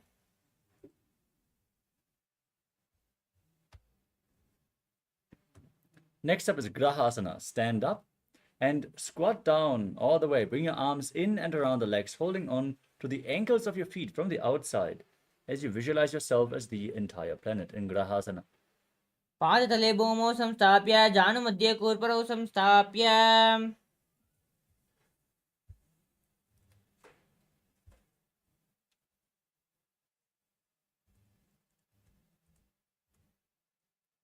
Now repeat Balagunasana on the other side. Sit on the right heel with the left foot flat, hands on the knees. Visualize Balaguna High. आसन कौगुण जल विकार जाई. Next up is Utkatasana. Step both your feet and sit on raised heels and hold on to weights as you place your hands on your knees. Keep the knees together. And visualize Swamiji in your inner space, still breathing in Antaranga Kumbhaka. युजास् पिजोति यथा ऊर्ध्वानि यत्रासने पादतलयोपरि.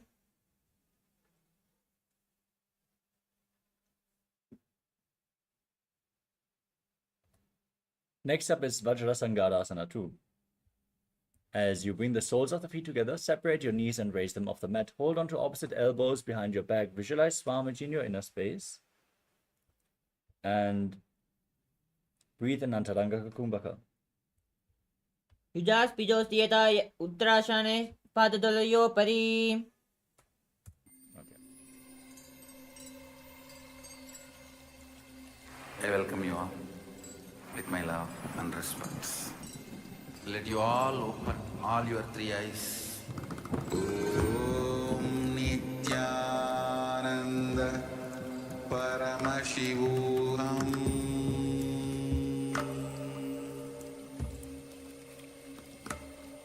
Om Nithyananda Paramashivoham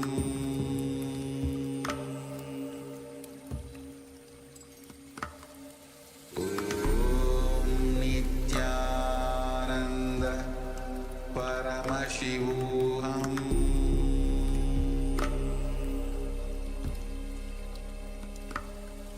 Om Nithyananda Paramashivoham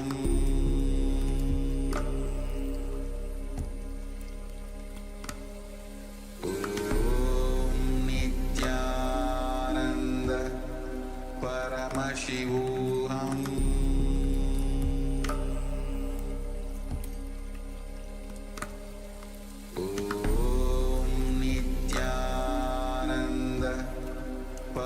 Paramashivoham Om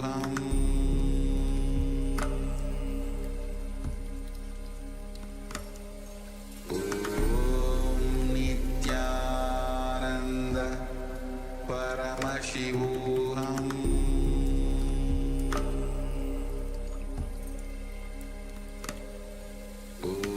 Om Nithyananda Paramashivoham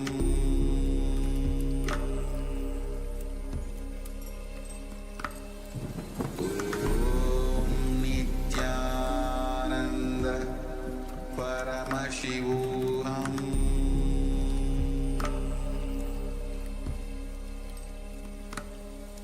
Om Nithyananda Paramashivoham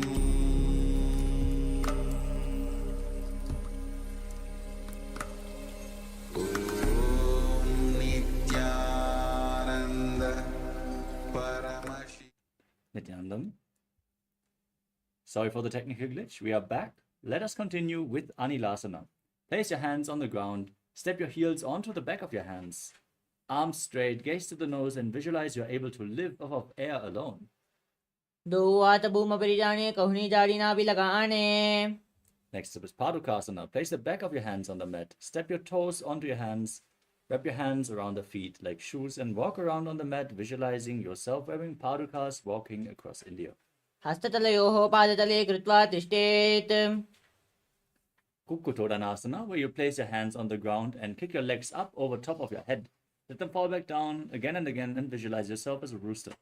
हस्ततले भूमौ कृत्वा पादतले च ऊर्ध्वम् उद्दानं कृत्वा. Next up is the Viparita Karani. Place your hands on the ground, lift your legs up into a handstand and then dance on your hands. As you feel yourself become free of all inhibitions. हस्ततलाभ्यां भूमिं वष्टभ्य ऊर्ध्वं पादाग्रे कुर्वन्.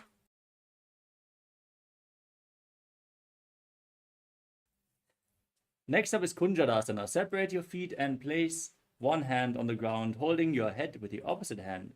Visualize Swamiji in your inner space and breathe calmly through your nose in Sahasrara Kumbhaka. अथ वक्ष्ये महादेव कुञ्जरासनम् उत्तमम्. Now repeat Kunjarasana on the other side. Place the other hand on the mat. अथ वक्ष्ये महादेव कुञ्जरासनम् उत्तमम्. Squat down, heels close to your body. Hold your ankles, lift your feet up and visualize yourself as a Kadamba tree in Kadambasana. पार्श्वेभ्यां भूमिं वष्टभ्य हस्तद्वयेन कुल्पौ धृत्वा. With your feet flat, raise your knees against your chest and sit on the ground. Hold on to your knees and visualize any excess vata being released or balanced within your system in Pavanamuktasana. द्वयोस्तु पादयोः पाणिं लात्वा स्वस्तिनितम्बके. Now lift one leg behind your neck and extend the other leg forward. Place your hands on the ground to the side and lift your entire body off the ground. Gaze to your third eye and visualize yourself as a powerful source of energy in Chakrasana. पूर्वदानं चतुष्पादं पीठं वज्रासनं तथा. Next up is Dhanurasana 2. Now bring the right heel against the perineum, left foot extended, hold onto the big toes, then lift the right foot against your ear as if you're pulling a bowstring, visualizing yourself as a bow in Dhanurasana 2. पादाङ्गुष्ठौ तु पाणिभ्यां गृहीत्वा श्रवणावधि. Now bring the right foot over your shoulder. Hook the left foot over the right, extend your legs to the side and lean forward, balance on your arms and visualize yourself as a flying crane. वासिष्ठमदकौण्डिन्यम् ऊर्ध्वकुक्कुटमेव च.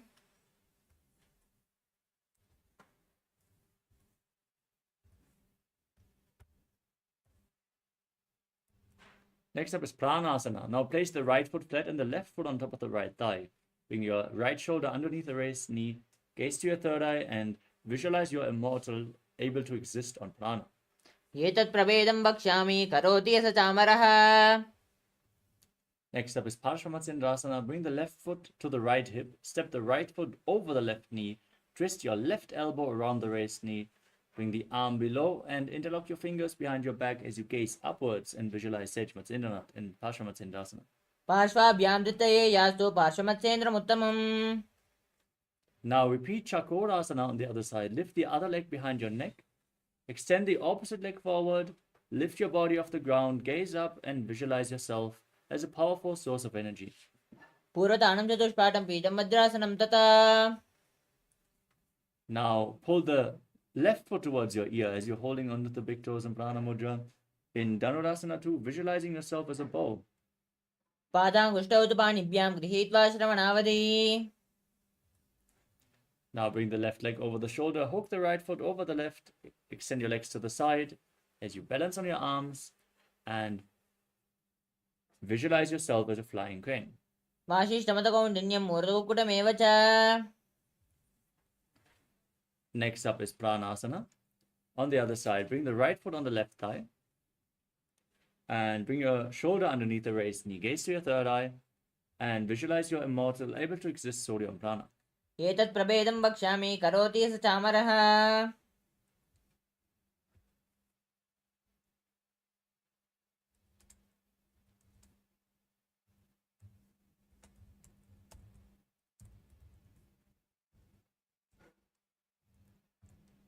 Now repeat Parshvamatsendrasana.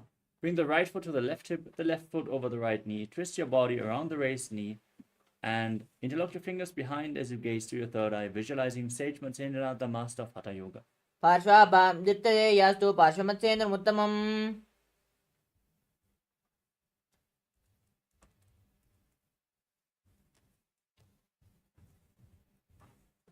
The next asana is Ardha Paschimottanasana. Keep one heel against the perineum and lean forward and down, extending the opposite leg. Hold onto the front foot and visualize Swamiji in your inner space. एकं पादं प्रसार्य एकं पादस्य पार्श्वनाशीवनी सम्पीड्य Next up is Kraunchasana. Now bring the right foot outside the hip, hold onto the left foot and lift it up in front of your face, visualizing yourself as a crane. उत्तानपादं क्रौञ्चं च मरीचिं वीरभद्रकम्.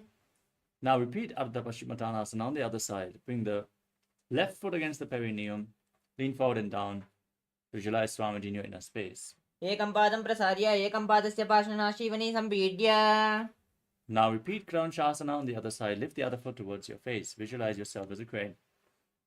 उत्तानपादं क्रौञ्चं च मरीचिं वीरभद्रकम्.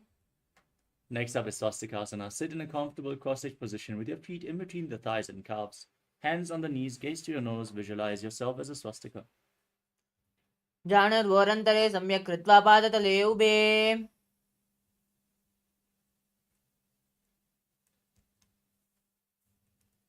Now cover your heels with your hands. Tuck your chin to the chest, gaze to the nose, and visualize Sage Goraknath, the founder of the Natha Yoga Hindu Sampradaya and Gorakshasana. जानुर्वोरन्तरे पादौ उत्तानव्यक्तसंस्थितौ. Now meditate on Arihanta, the Enlightened One, as you gaze to your third eye. Visualize Swamiji, inhale all the way and enter Shanmukhi Mudra. Close all your senses as you place the right foot on the left thigh. वामपार्श्वगुणं संस्थाप्य दक्षाङ्घ्रिं वामजगणे. Now place your feet onto opposite thighs. Place your hands on the mats next to your body, palms facing up. As you visualize Swamiji in your inner space, keep your mouth in the shape of the beak of a crow. Inhale through your mouth in Kaka Chanchukumbhaka. In Yogasana too. उत्तानौ चरणौ कृत्वा संस्थाप्योपरि जानुनो. Now rotate your hands, place them flat on the mat, lift your body up and balance as you visualize yourself as a rooster in Urdhva Kukkutasana. वासिष्ठमतकौण्डिन्यं मूर्धकुक्कुटमेव च. Now bring your hands in between the legs, palms facing down, gaze to your nose and visualize Swamiji without lifting your body up in Siddha Haratali Asana. प्रथम पद्मासनको करे हस्ततो वा गोडासन्धिधीरे. Now lift your body up on your arms. Visualize yourself as an elegant swan as you gaze to your nose in Hamsasana. Kukkutasana स्थित्वा स्कन्दपर्यन्तं मूर्धनीत्वा. Now raise your hips, push your arms through the legs behind your back, interlock your fingers in Padusha Mudra and place your forehead on the ground as you visualize yourself as Pinaka, Lord Shiva's bow in Karmakasana. प्रथम पद्मासनको करे गोडासन्धिमाहि करिधीरे.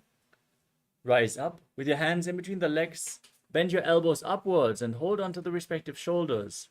Visualize yourself as a turtle with a stable body and mind to live for hundreds of years in Kurmasana too. वामी जङ्गपरिदक्षिणपावा दाहिनी जङ्गपरिभामिल्यावा. Now tuck your chin to the chest, gaze to the nose, and rejoice knowing you're sitting in Shiva's secret knot posture, Granthi Bedasana. अथ वक्ष्ये नीलकण्ठ ग्रन्थिवेदासनं शुभम्. Now roll onto your back, hold onto the shoulders, and embody a turtle laying on its back as you gaze to your nose in Uttana Kurmasana. कुक्कुटासनबन्धस्थं कराभ्यां धृतकण्डरम्. Kick yourself back up, sit in Padmasana, bring your hands in between the legs, place one hand on the mat, hold its wrist and lift your body up on one arm as you visualize yourself as a rooster in Pangu Kukkutasana. कुक्कुटासनं स्थित्वा एकेन हस्तेन अन्यसमनिबन्धनं धृत्वा. Place the other hand on the ground, lift your body up, repeat Pangu Kukkutasana on the other side. कुक्कुटासनं स्थित्वा एकेन हस्तेन अन्यसमनिबन्धनं धृत्वा.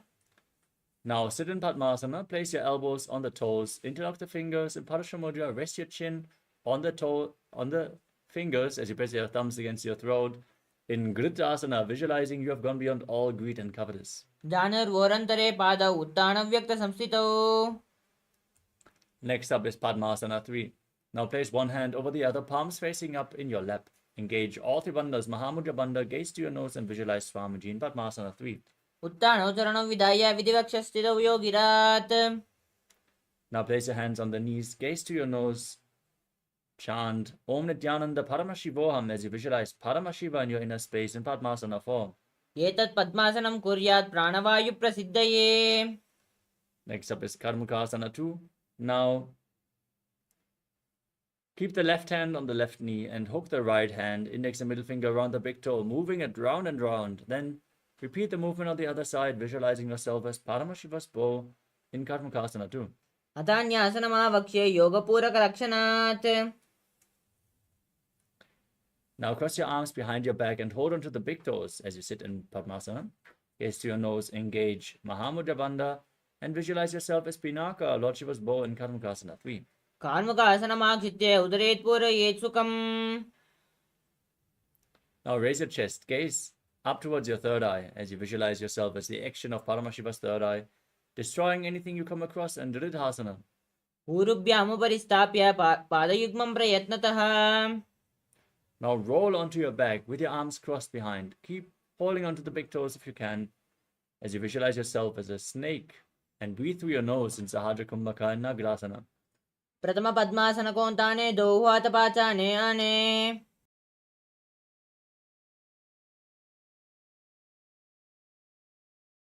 Now free your arms and legs. Pull your knees up towards your chest and circle them with your hands. And bring your chin to the knees as you rock. Squeeze your body into a ball in Kandukasana. वेत्रासन स्थित्वा हस्तपादान् निष्कुष्य. Place your feet flat, knees raised, hands interlocked around your neck. Gaze to your nose and breathe calmly as you visualize Swamiji in Urdhva Bhavanasana. प्रथम सूदो San करावे गोड़ा उभे रासे मिलावे. Now place your hands with upturned palms underneath your heels. Push your hips up high, lock your throat, breathe in Murcha Kumbhaka. Visualize yourself as a powerful alpha ape in Marakata Pitasana. उत्तान शयनं पादतले उत्तान हस्तयोः स्थापयेत्. Now support your lower back with your hands. Extend your legs forward. Keep your hips raised as you gaze to your nose. Visualize Swamiji in Uttana Shikipita. जानुर्वोरन्त पादौ उत्तानौ व्यक्त संस्थितौ. Now raise your legs up, point the toes towards the sky, and then place your arms flat for support as you visualize yourself blissfully traversing Narakaloka unscathed in Nadakasana. ग्रीवाखण्डेन भूमिं विष्टम्भय पादाग्रद्वयमूर्धमुन्नयेत्. Now support your lower back with your hands and lower your legs down. Engage your core as you visualize yourself as a boat crossing the ocean of samsara in Tiryanokasana. नौकावत् स्थित्वा ऊर्ध्वं पादाग्रद्वयं नयेत्. Raise your legs back up, point them to the sky, place your hands on the ground. Be stable and sturdy like a flagpole as you visualize yourself as the KAILASA flag respected across all nations in Dvajasana. त्रिया नौकावत् ग्रीवा पृष्ठकूर्परैः भूमिं वष्टभ्य. Now lay down flat on your back. Keep your arms at the side. Be completely still, unclutched from any movements of the body and mind. Intensely pull the Kundalini Shakti up along your spine as you perform Shakti Chalan Mudra. Visualize your body is dead and Swamiji is liberating you in Mrittasana, internally chanting Om Nithyananda Paramashivoham. उत्तानं शववद् भूमौ शयनं तु शवासनं. शवासनं श्रमहरं चित्तविश्रान्तिकारकम्.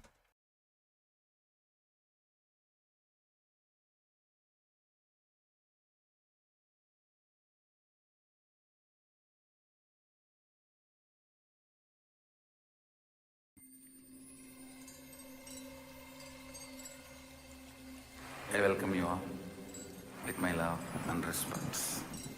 Let you all open all your three eyes.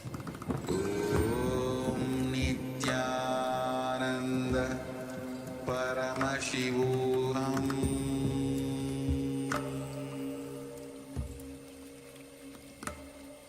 Om Nithyananda Paramashivoham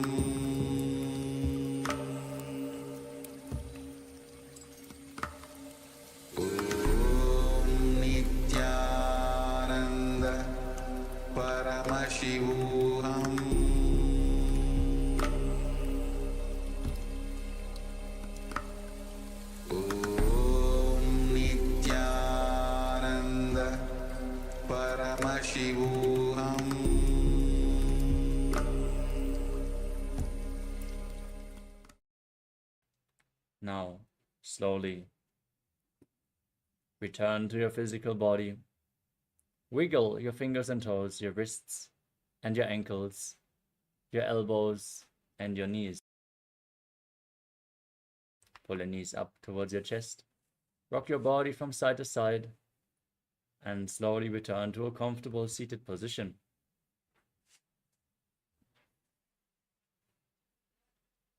Congratulations, you completed the Dvitiya Vinyasa Krama 308 asana sequence.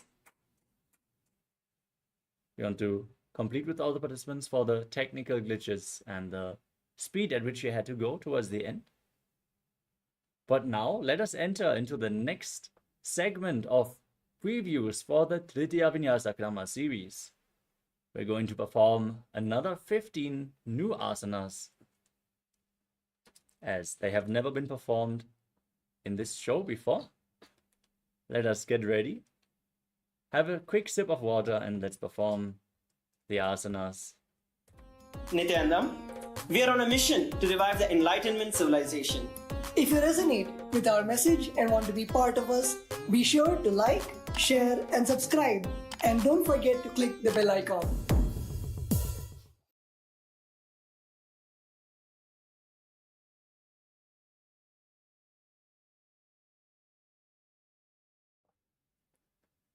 Yes, starting off with the first asana of this sequence, which is Kulala Chakrasana.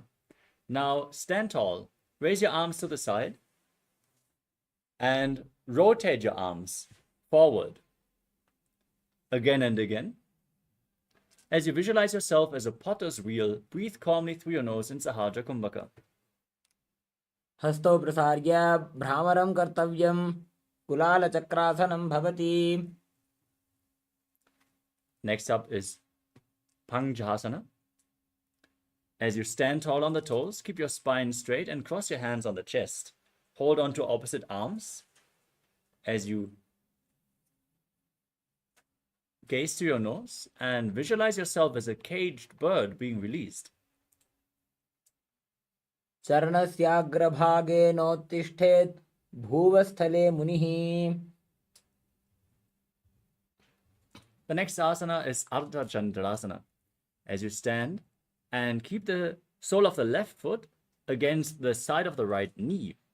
Bring your palms together in front of your chest and gaze to the nose, visualizing the moon in your inner space. As you breathe in Ujjayi Pranayama, make an ocean-like sound with your mouth and perform Uddiyana Bandha. एकेन पादेन भूमिं वष्टभ्य अन्यपादतलेन ऊरुमवष्टभ्य.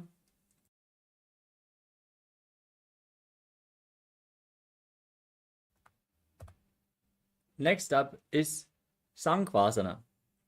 Now bring one heel to the opposite hip.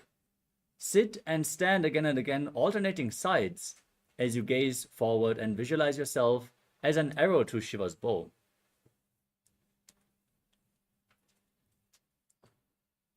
तिष्ठस्मन् पार्ष्णिना इतरजङ्घनप्रदेशे सम्पीड्य.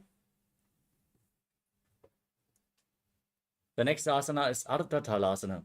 Now stand with your spine straight and one hand raised above the head. Gaze forward and visualize yourself as a palmyra tree. बे हाथ ऊंचा करीने पंजा पहोला राखीने उभा राहे वूंते.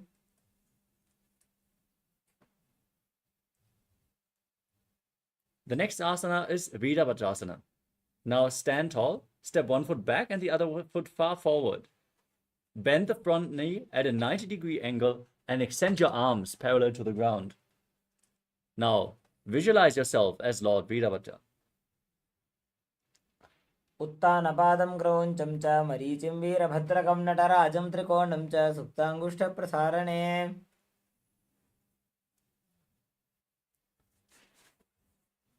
Next up is Parshvakonasana. With your front knee bent at a 90-degree angle. From the same position, lean forward and down.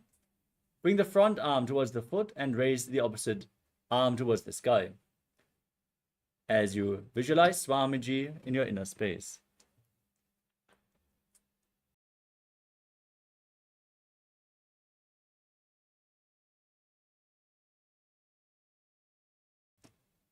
सप्तचक्रक्षालनाय वृक्षासनविशेषकाञ्चननेन्द्रियदादाढ्य कोणभेदान् समभ्यसेत्.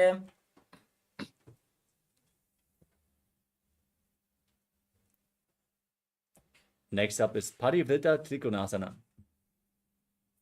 Now rise up and straighten the front leg, still in the extended pose.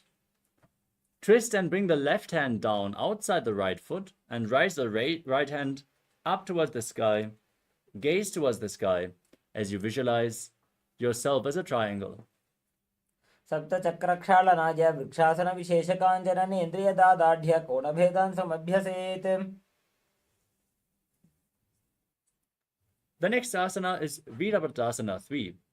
Now stand on one leg and extend your arms up above your head, then lean forward and lift the other leg off the ground. As you visualize yourself as Lord Virabhadra, keep breathing in Ujjayi Pranayama. उत्तानपादं क्रौञ्चं च मरीचिं वीरभद्रकं नटराजं त्रिकोणं च सुप्ताङ्गुष्ठप्रसारणे. The next asana is Vamapadasana. Now rise up, keep both legs straight and then raise the left foot up parallel to the ground. Keep your toes pointed outwards. Arms flat next to your body. Gaze to your nose and visualize Swamiji in your inner space. जमणे पगपूर्वभणि बाबोकरिडावे.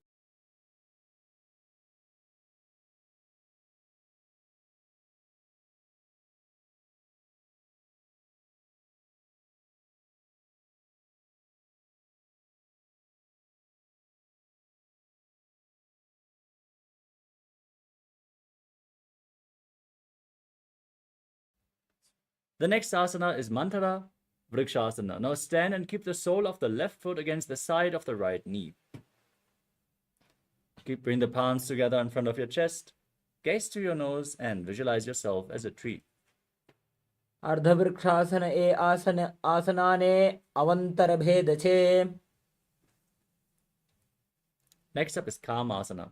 Now stand and bring the left foot to the right hip. Bend down and touch the little fingers of both your hands to the ground. Gaze to your nose and embody pure, unconditional love. नितम्बे च पादगोष्ठी हस्ताभ्यामङ्गुलीयकम् अथ कामासनं वक्ष्ये कामसङ्गेन हेतुना. From the same position, now bring your standing leg to a 90-degree angle and your hands at the side. Gaze to the nose and visualize yourself as an ancient Hindu aircraft capable of crossing into different dimensions in Vimanasana. एकं पादं भूमौ निधाय नितम्बं जानुप्रदेश आनीय. Next up is Ardhapadhasana. Now stand and keep the sole of the left foot against the side of the right knee. Join your hands in front of your chest, gaze to the tip of the nose, and visualize Swamiji in your inner space. उभारहिने डावा पगने फनजमणा.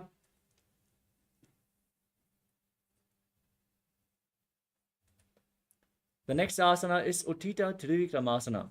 Now hold onto the left leg and stand on the left leg and hold onto the right foot with both hands. Keep both legs straight and raise the right leg up towards your head as you visualize Swamiji in your inner space. उत्तानकूर्मपीठं च सिंहस्गारुडमेव च.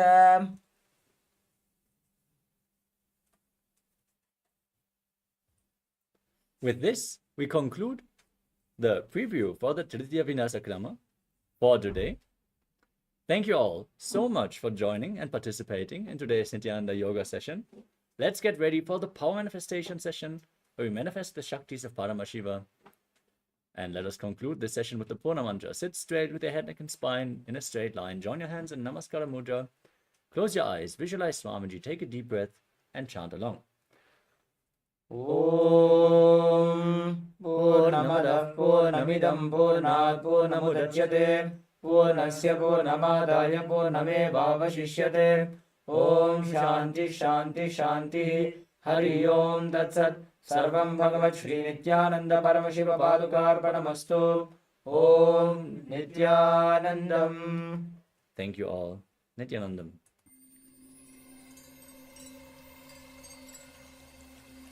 I welcome you all with my love and respects. Let you all open all your three eyes.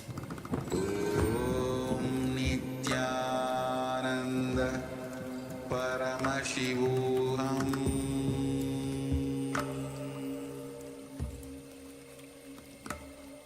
Om Nithyananda Paramashivoham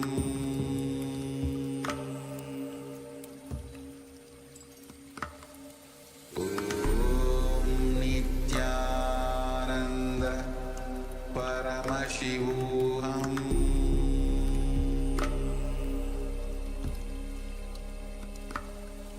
Om Nithyananda Paramashivoham Om Nithyananda Paramashivoham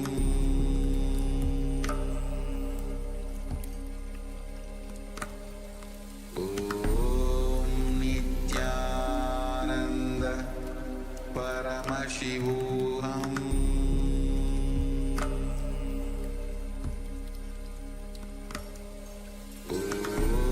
Om Nithyananda Paramashivoham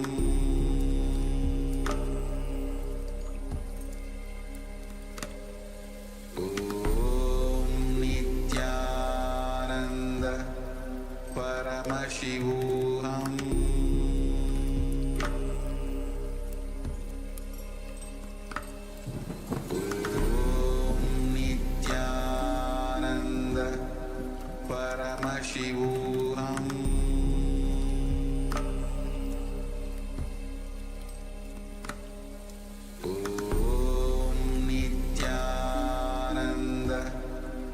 Paramashivoham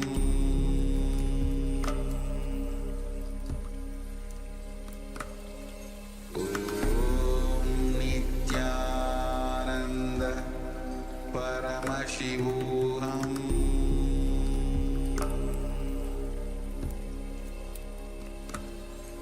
Om Nithyananda Paramashivoham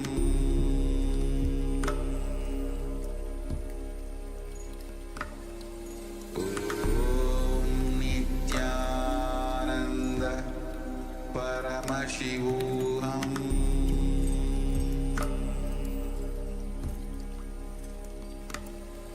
Om Nithyananda Nithyanandam Paramasukadam Kevalam Jnanamotim Dvandvatitam Gagana Sadrisham Tattvamasyaadilaksham Ekam Nityam Vimalamachalam Sarvadi Sakshibhutam Bhavatitam Trigunarahitam Sadgurum Tam Namami. Nithyananda, we welcome all the Paramashivoham Level 1, Level 2 and the Level 3 participants for the next session of the day, which we're going to have today. We had the Pratama Vinyasakrama, Dvitiya Vinyasakrama. We're going to move on to the power manifestation session, which is the manifesting Shaktis of Paramashiva. So that's going to be the entire 21 minutes which we are going to manifest today. Hope each of the participants are excited and you can keep yourself completely comfortable seated as we're entering to the power manifestation. Please get your eye bands, pen and paper, as today is the day 6 of the Paramashivoham. I'm sure each of the participants would have at least one power or more than one power, and you're able to consistently manifest and have a breakthrough into this entire, maybe the science of third eye or the science of consciousness or matter or so on. But in today's power manifestation, we're going to take a bit higher to the advanced level to read and see letters blindfolded.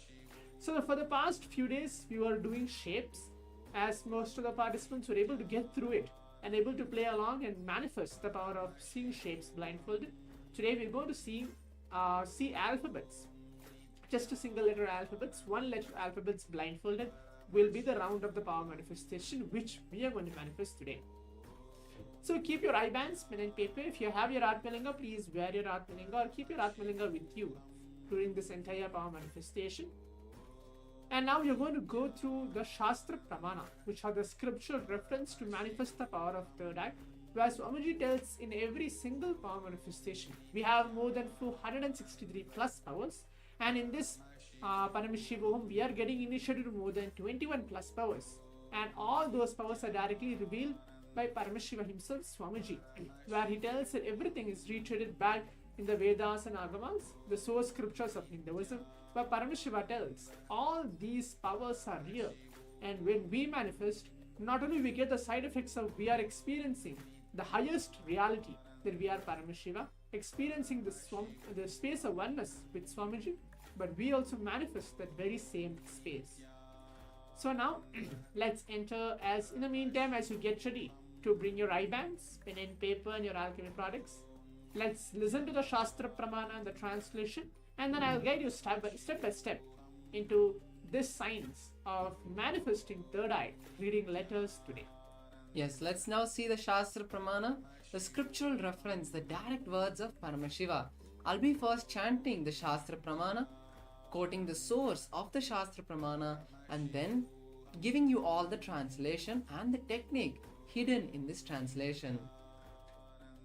Kapala antarmano nasya tishtan milita lochanaha kramena manaso datyat lakshayet lakshyamuttamam. This is the beautiful Shastra Pramana from the Vijnana Bhairava Tantra, Sutra 34. Let me give you all the translation now. Beautiful translation goes as, by fixing the mind on the inner space within the crown center, having the eyes closed in succession and the body completely seized of all movements, in that succession and stability of the mind and the inner space, through the power of the third eye, one has the vision beyond the sight, and he has the darshan, the vision of the lakshyam, the goal, and having the ability to see any place or object without using the eyes. And the most important part, he is in oneness with Paramashiva. This is the beautiful Shastra Pramana and the translation. The technique given in this Shastra Pramana that Paramashiva is telling us clearly is that all of us have to put our focus, our awareness on the crown center, which is the place of the Guru, where the Guru resides, and our beloved Guru is Swamiji. So bringing that awareness and that oneness with our Guru, who is Paramashiva himself, with Swamiji, is the technique and the way you will be seeing the words, letters and everything, manifesting all the powers through the third eye. Yes, so now without further ado, requesting each of the participants before we enter to the power manifestation rounds, if you are sitting with us in the Zoom rooms, please keep your cameras turned on, or if you are watching us live, please give a complete listening and participation throughout this entire 21 minutes and throughout the whole program itself. Now please put on your eye bands, please keep your eyes closed,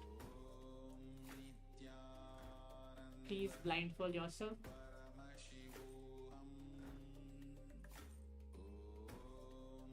In the first round, we are going to see letters blindfolded, and the coming rounds as well. So it's going to be any alphabets which we are going to manifest today.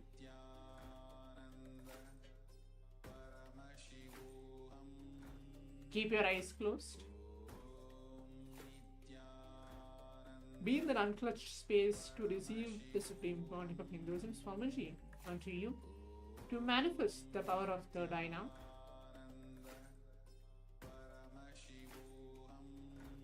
Whatever you're able to see, whatever Swamiji is showing you in front of you, it can be maybe through just a flash of revelations, or you're able to see 4 or 5 letters coming through, whatever you're able to see. Just keep seeing for the next few moments. Start chanting the Mahavakya along. Om Nithyananda Paramashivoham.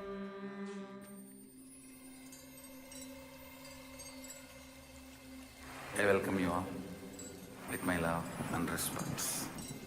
Let you all open all your 3 eyes.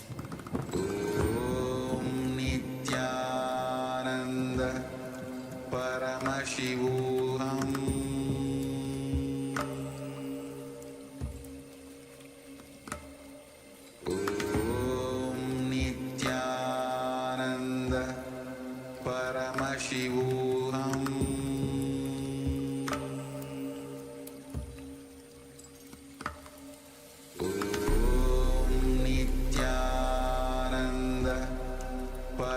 Paramashivoham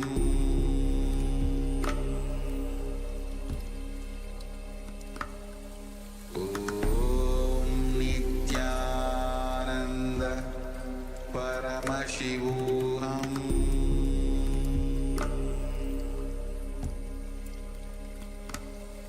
Om Nithyananda Paramashivoham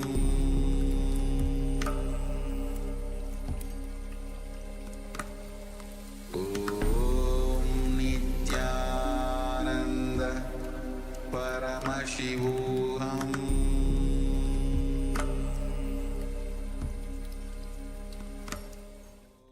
Now slowly, very slowly, please open your eyes. And now, let's start writing down what we saw in this round of the manifestation. Now, every day we are manifesting the power of third eye reading, building the foundation and strengthening our ability to allow Swamiji to flow through us. It is more and more when we start placing the trust, placing our belief, bringing the cognition that the third eye is the direct revelation of Swamiji. And if you start feeling that when you see something while you're manifesting the power of third eye, for example, if you were on a call with Swamiji and he told you, hey, the picture that you're supposed to see is H or D or L, whichever letter it is, then you will automatically say, okay, this is the letter that confidence will be there in the way you tell it. So in that same way, building that basement, that foundation, that intense feeling of trust for Swamiji is very important in the manifestation. So whatever you see during the manifestation, just write it down and allow yourself to not put any filters in what you see. So now I request all the participants to share what you saw in this round of the manifestation, so we know how you have manifested and what powerful cognitions you need to manifest next.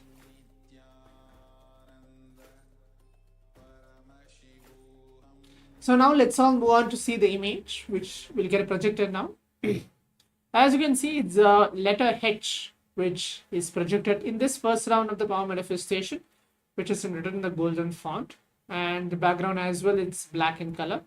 And requesting each of the participants who is participating with us in the Zoom rooms and watching us live, you can leave your comments, your answers, what you are able to see in this first round of the power manifestation.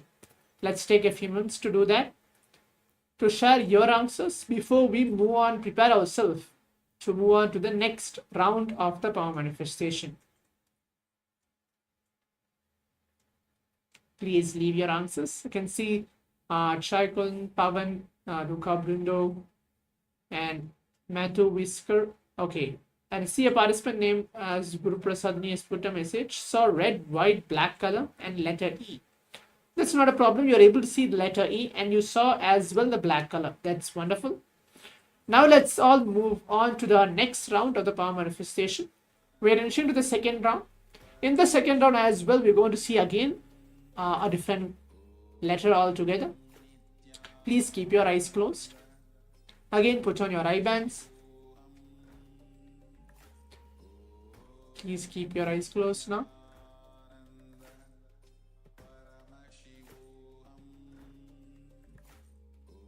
Remember, Swamiji onto your third eye. Be in that unclutched space to receive him now. Whatever other manifestation which is happening in front of you, everything is just a revelation through the third eye which has taken place. Start chanting the Mahavakya. Om Nithyananda Paramashivoham. I welcome you all with my love and respect. Let you all open all your three eyes. Om Nithyananda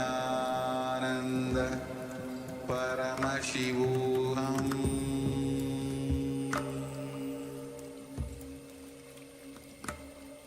Om Nithyananda Paramashivoham.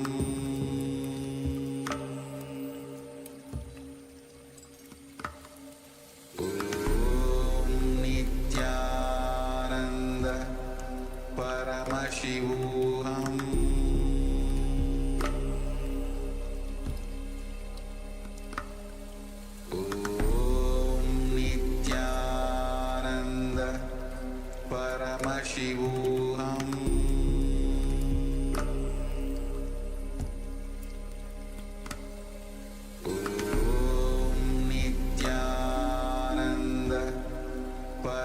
Paramashivoham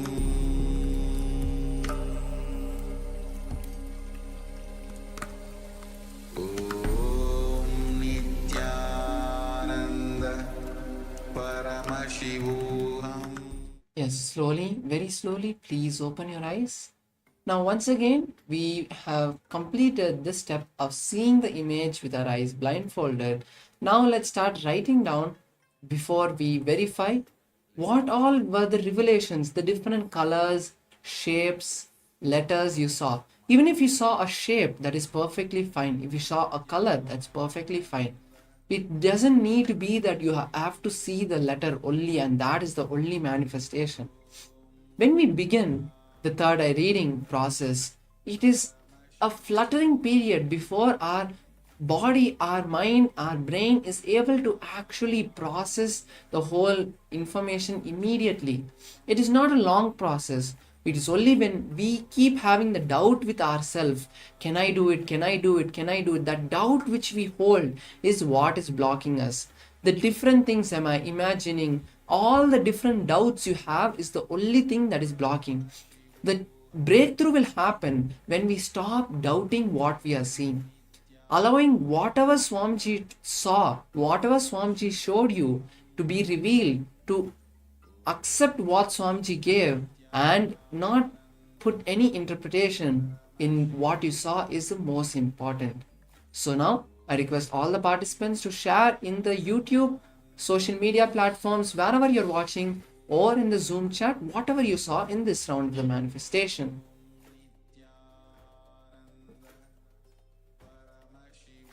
Now let's move on to see the image for the second round of the power manifestation. As you can see, it's the letter of P, which is there projected again in the golden font in the black background as well in this round of the power manifestation. Now requesting each of the participants to leave your answers on the Zoom chat, what you are able to see. Again, a participant has put a message, saw black, yellow, white color, letter O or letter Q.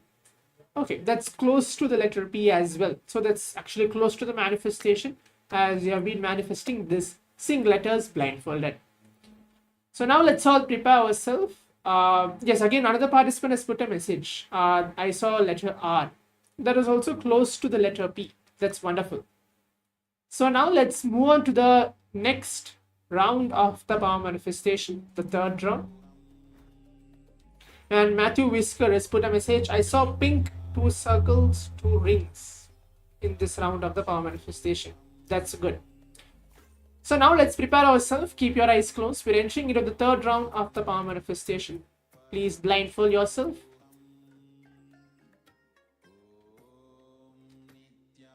Keep your eyes closed.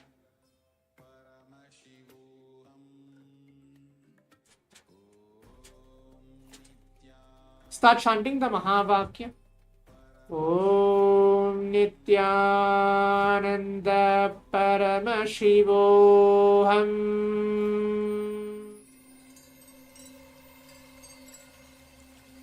I welcome you all with my love and respect. Let you all open all your 3 eyes. Om Nithyananda Paramashivoham.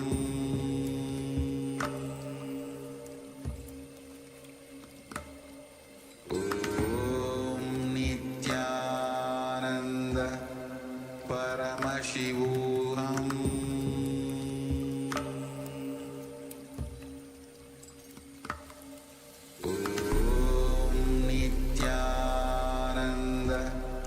Paramashivoham.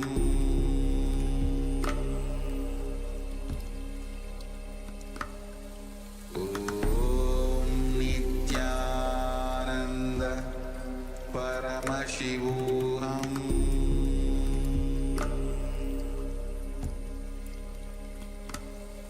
Om Nithyananda Paramashivoham.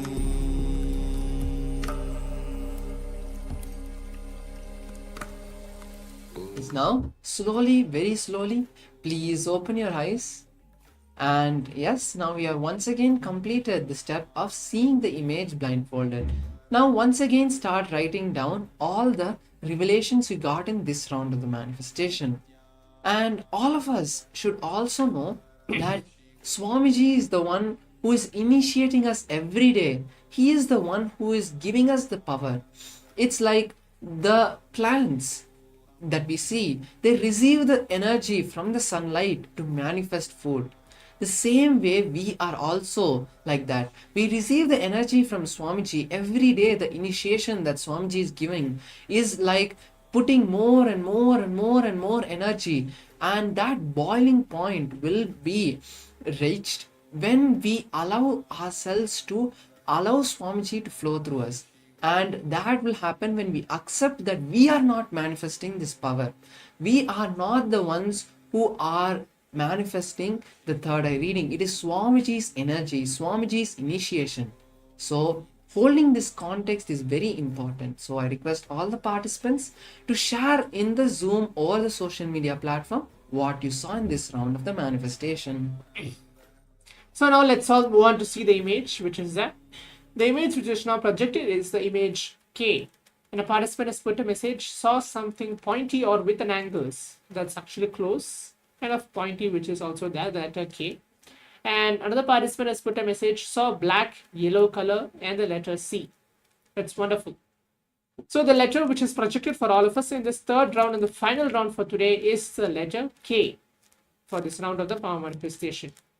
So now let's all prepare ourselves as we're going to move on to the next session. We're coming to the conclusion of this entire 21 minutes manifesting the powers of Paramashiva. In the meantime, before we move on to the next session, let's prepare ourselves. Take a few moments to share your experience onto the social media. What did you experience in this entire the yoga session which we had and the power manifestation put together?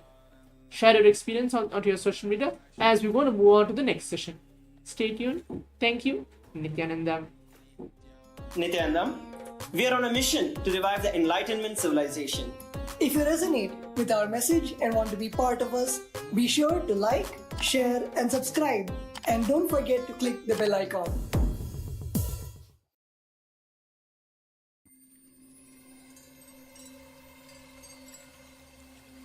I welcome you all with my love and respect. Let you all open all your three eyes. Om Nithyananda Paramashivoham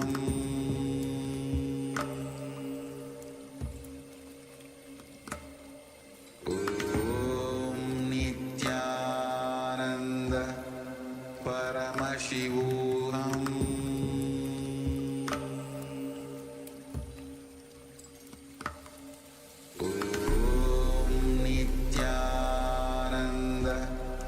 Paramashivoham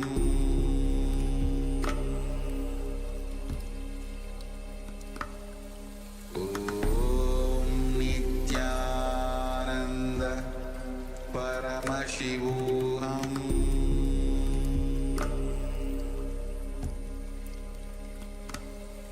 Om Nithyananda Paramashivoham.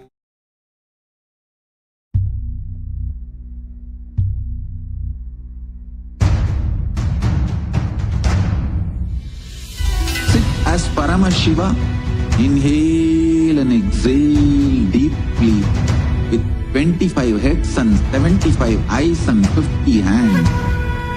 Visualize, meditate, connect with him. He is a living, alive being. Drop your form into his form and dissolve. Remember, you are a Sarupya Mukta, means your form is dissolved into his form.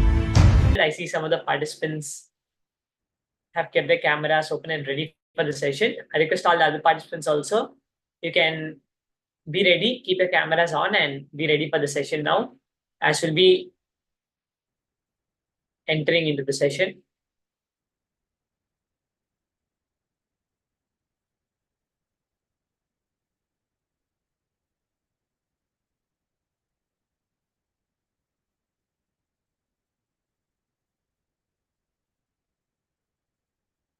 Okay, so I completed all the YouTube viewer participants. I think just now only the stream started. Now, okay.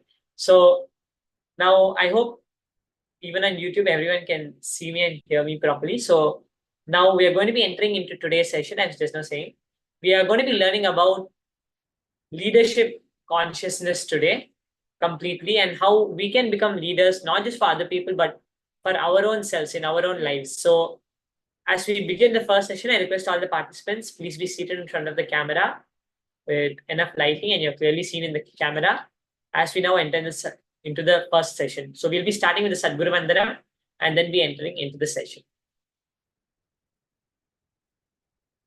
Nithyanandam Paramasukhadam Kevalam Jnanamurtim Dvandvatitam Gagana Sadrisham Tattvamasyaadilaksyam Ekam Nityam Vimalamachalam Sarvadhi Sakshibhutam Bhavatitam Trigunarahitam Sadgurum Tam Namami.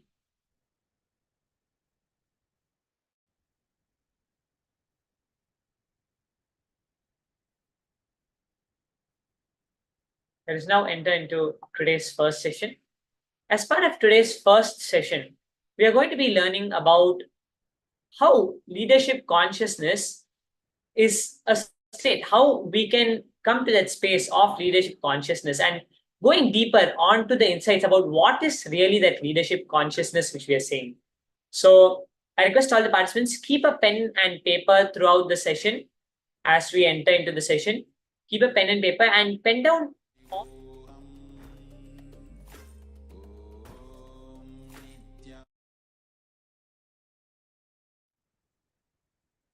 all the various cognitions which Paramashiva is revealing and how we can use these powerful cognitions in our lives throughout the day. So as we enter into this first session,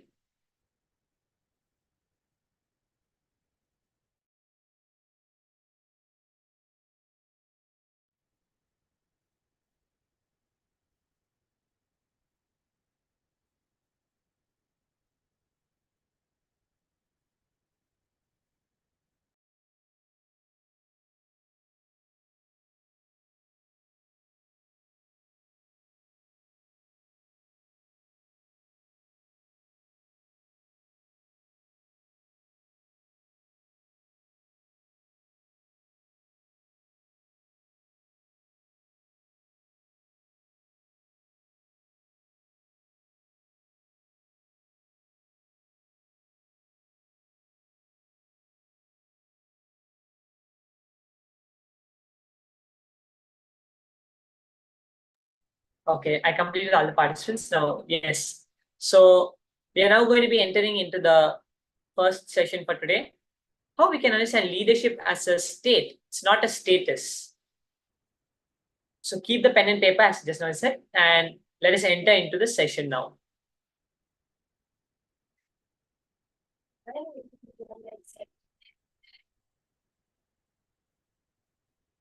Okay.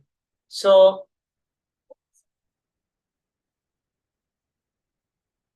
Swamiji explains, like, so many people, if we understand throughout in today's world, so many people have told about this leadership consciousness. We have understood the definition. Various people have given various different definitions about leadership consciousness and all their understandings of leadership consciousness. Like, all very famous, all these people who have spoken about leadership consciousness, as Swamiji says. But if we see how other people have spoken about the leadership consciousness, they've spoken about outside, what we have to continuously do outside, continuously to hold the leadership consciousness, what we have to do outside. And it's always about having, like, maybe having power over people or being able to command what you want to, as how people have explained leadership consciousness. But over here, what Swamiji tells us about leadership consciousness is in a complete different way, how we can understand this leadership consciousness. The leadership consciousness is first not anything to do with outside, having any qualities outside. Leadership consciousness has nothing to do outside, but it's the space which you hold inside. If you understand this very beautifully, immediately first stopping to work on the reality, we have to understand this. See, matter and energy, consciousness. The matter can never be changed with matter. Matter can never be changed with matter. You have to go to the space from where the matter is created, going to that source, which is the energy, which is that consciousness to change matter, which is not again and again looking outside to improve the qualities which you're having, maybe speaking more nicely or being able to engage more nicely with people. Those are there, but they are not what brings the leadership consciousness in us.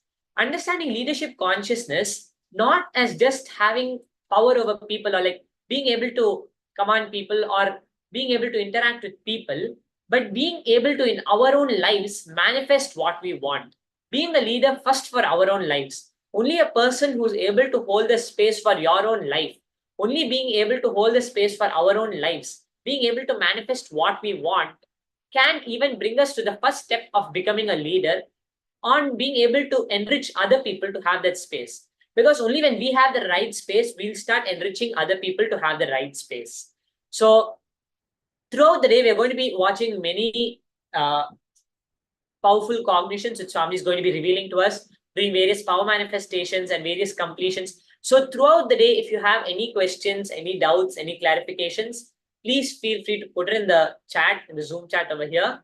And as we move on towards in this session, you can post any questions you have, any doubts you have, anything you want to start manifesting. The acharyas which will be connecting the program today, all of us, we'll be happy to answer. And even you can post all the clicks, the cognitions which you're getting from the various truths which are going to be revealed by the Supreme Pontiff of Hinduism, by Swamiji himself. So I request all the participants, please engage, participate, and let us see how we can implement these cognitions in our lives throughout the day. So now going more deeper into leadership consciousness. First of all, we have to understand the leaders, they are not just born. They can also be created. Every human being has a potential to be a leader. Leadership is not just a quality only some people have been born with, as is viewed and understood currently. It is something, you see, it's just the cognition which you're holding inside. How are you holding your cognition inside? Are you being able to have more people, accommodate more people in your inner space? That's all is leadership consciousness. How many people are you able to, how many things, how many manifestations are you able to manifest in your inner space? That's all. And are you able to exist blissfully, completely, without all the incompletions and engrams continuously? Everyone can become a leader and have the quality of leadership arise. The only thing mainly which we're going to be learning about today, the most important quality or the most important space we have to hold continuously is the space to continuously take responsibility. That's the only thing which we need for becoming a leader in our lives. It's when we are understanding the word leader, again, not for just for other people, but even in our own lives, manifesting what we want. We're going to be going through a very beautiful session where Swami is going to be exactly explaining how we can immediately manifest what we want in our lives. It is not after some time which manifests, it's immediate manifestation, how we can have in our lives. Swami is going to be explaining. First, understanding in this session, you're going to understand how we can manifest, become a leader of our own lives, how we can manifest what we want in our own lives. And this is not just something which has been made up overnight, but thousands of years, how all the rishis, the Guru Parampara tradition, have developed this inner science. It's not outer, it's inner science. Looking inside, being able to complete inside, holding that space of completion. The space of completion is knowing that everyone in that space of oneness, being in that space of oneness, in that space of Advaita, and being able to function as a leader. And this has been developed over thousands of years by many rishis, all the, as Swamiji says, the inner scientists. And we're going to be understanding throughout the session how you have to be, how we can develop this leadership quality in us, this skill in us, and how we can live without the various reactions, the incompletions, the struggles which we are going through in our lives, which are actually all not really true. See, we might say, okay, maybe I've heard this so many times before. Why do I have to again and again listen to the same cognitions? This is the same thing again and again. Oh, I do not have to be incomplete. But when that completion is coming up, no, again, I'm feeling that incompletion. Why is it? See, even when you sleep every time, it's not that when you are sleeping, you are getting a nightmare. Sometimes you are getting a nightmare. You are getting some dreams which you're not like, but you are not stopping yourself from sleeping. You are again and again going back to sleep at that time, right? That dream is again and again coming. But you are not stopping yourself from going to sleep because some nightmare is coming in that dream. Same way, treat this whole reality like that. It is just the dream which is manifesting. And how now what we're going to be understanding as part of this leadership consciousness is we're going to be understanding how in this dream, in whatever you are manifesting, how you can manifest it in a proper way without the incompletions. See here, we do so many cognitions every day, again and again, we go through these cognitions, not just because again and again I have to listen to the same thing. It's not because of that. Do not hold that space. When we are entering into this, let us again and again rejuvenate ourselves and enter into it. Because how many other things we are again and again laying that foundation to build. Suddenly, one cognition, see, we do not know what cognition clicks with us. We have to go through all the cognitions to correctly find that cognition which will click with us and manifest in our reality. So, at some point, surely something will catch fire in us and manifest in our reality. So, let us be participating and engaging into the whole class today, throughout the day as we enter into this session. We will have a breakthrough. It's a must for us to have a breakthrough. When we start to engage and participate in life, we'll have a breakthrough. And also, if something is not manifesting, see, there's something more which we have to do. Something is missing in the process which we are doing. We have to just look into that process and find out where am I missing. If I'm really living all the cognition Swamiji is giving me, I'm really doing everything Swamiji is telling, then surely it has to manifest because this is a pure science. But where am I missing continuously in manifesting it? Finding that place where you're missing and completing it and manifesting and celebrating our existence more and more as Paramashiva. So now we are going to be going into a small understanding how Swamiji is explaining about this leadership consciousness. See here, Swamiji is explaining about our will. We have a will, which is where we are continuously taking decisions. But now we are continuously actually abusing that will. That will is what is funneling the consciousness to manifest as this reality. But where are we continuously putting our will? If you see, even when you're taking a decision to manifest something, in that same decision, you would have had another decision that I'll not be able to manifest. You're still holding that impossibility inside. Now, if you're holding that impossibility inside, it's very important for each thought which you're having, each decision you're making, are you holding it only as a possibility? The cosmos always manifests everything we want. But because we are not even looking into it and seeing that you are actually wanting that block, you are actually not wanting to manifest the reality you want. You are holding the laziness, boredom, all of that is us holding our reality to not manifest. That is what the cosmos is just empowering us continuously. But continuously, what are we taking as our decisions in our lives? Are we really only holding what we want to manifest? But if you see, even in our lives, we are still holding, there are some blind spots which we are holding, where we are again and again holding the impossibility for us to manifest something in our lives. So now, let us understand from Swamiji, how Swamiji is revealing about this, and how in our lives actually, we are actually taking negative decisions continuously against our life, even in the decisions which we are taking for life. How we can complete with those and how we can re-establish ourselves in that complete space. See, only when we are in completion, we will not continuously be holding an impossibility to manifest something.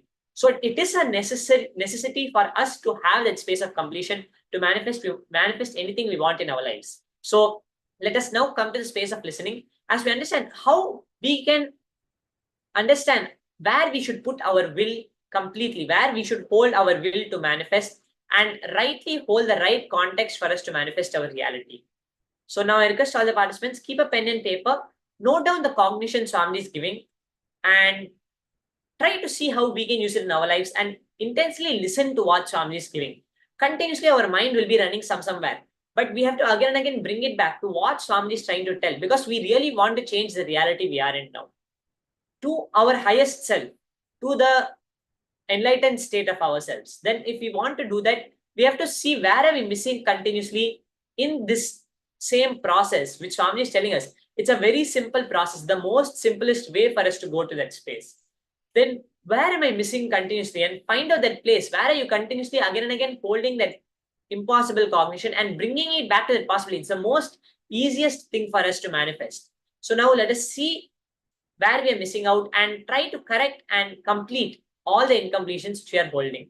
So now come to the space of listening as we listen from the Swami, from the Supreme Pontiff of Hinduism, explaining about this beautiful power of leadership consciousness.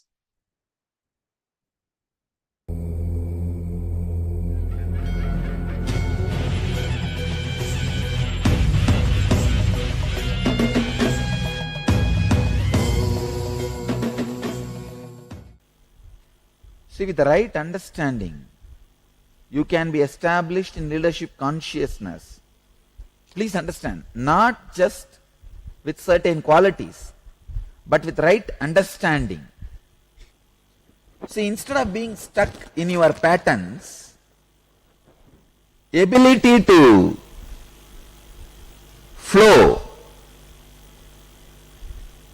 that is what I will call as leadership consciousness or being a leader. We will do a small research.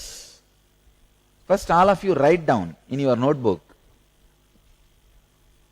Write according to you what is absolutely mandatory to be a leader and express leadership effectively. Please understand. Absolutely mandatory to be a leader. The truth is, understand the leadership. When you are able to express yourself completely and able to lead yourself or the team productively, is all leadership. Look inside all these qualities. Many of you would have expressed leadership consciousness many times without any of these qualities. Without many of these qualities or any of these qualities. Come up and give me one example. Many of you would have achieved the leadership quality in many places without having empathy, without having focus, without having being trustworthy, without knowing time management. So many of you would have had, so many of you would have developed a strong vision after your success, after you became leader, not before that. This is all rewriting history. When you started, nothing would have been there. Because suddenly you are successful, you write your big autobiography. Come on. How many of you had some incident expressing leadership in your life without any of these qualities? Come up and say. Come up. You see, actually, what you classify as weakness, as strength, as I told you yesterday itself, it is just looking from different angle. That's it. So all I am saying, whether you call it as a strength or weakness, whatever you define it, finally you can look at this as from the angle of strength. When you look at from the angle of strength, they don't have a meaning. So when you look at from the angle of weakness also, they don't have a meaning. It is just your will. If you have a will, let me be a servant, you are servant. If you have the will, let me be a leader, you are a leader. That's all. That is all I am saying. I am not saying there is a theme and after that you need one or two. I am saying that is all. Which is now the mind feels frightened because it has to give up all the very caring, comfortable words which it preserved, thinking, I will hatch this egg, I will hatch this egg, I will hatch this egg. Now I am breaking the egg. All the egg on which you are sitting, thinking you will hatch it, is words. It's not egg. Useless.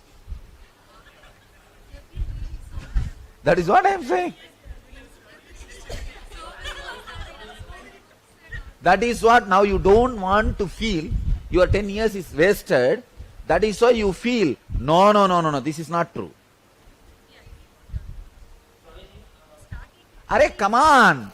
See, how many people have become leader by reading leadership books? I only create leadership books. I never read even one. I only create. Understand? The simple truth is, except will, nothing is required. You just need one paper and pen, write it in a paper, I am a leader, paste it on your forehead, and live like that one. That's it.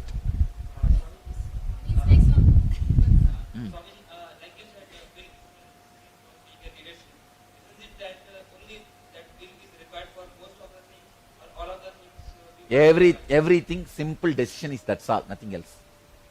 Simple decision. Very simple decision. But your mind does not agree to this.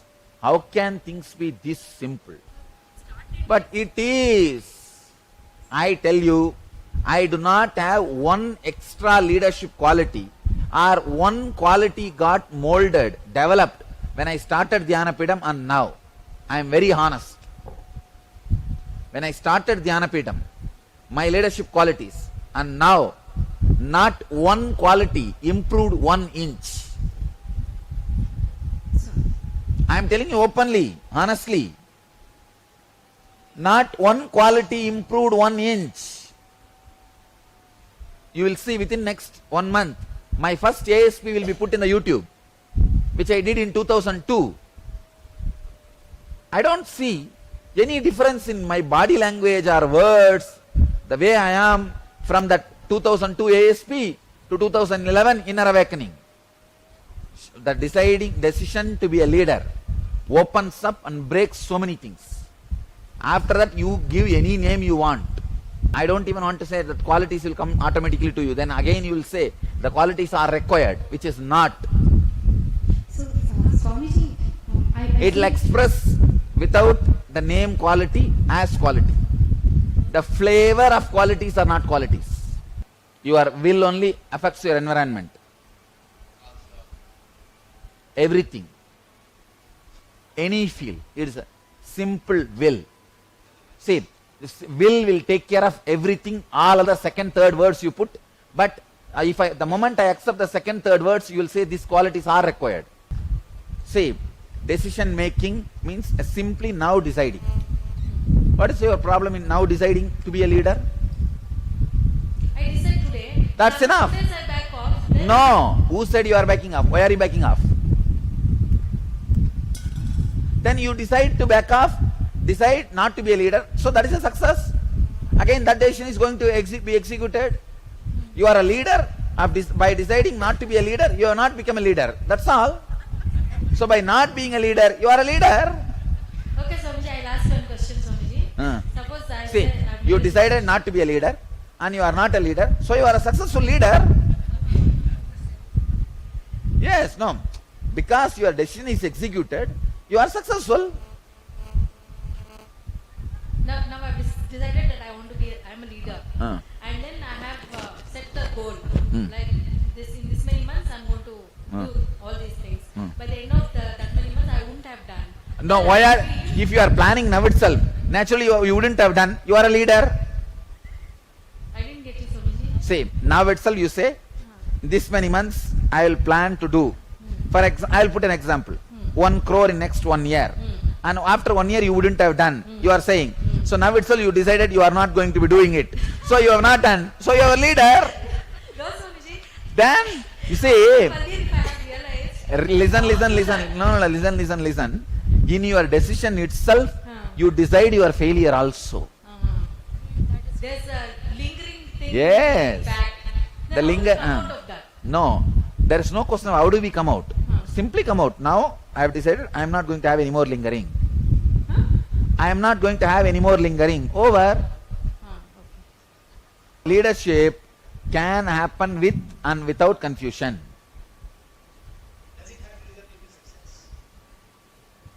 I don't even want to say it is a success as defined by you.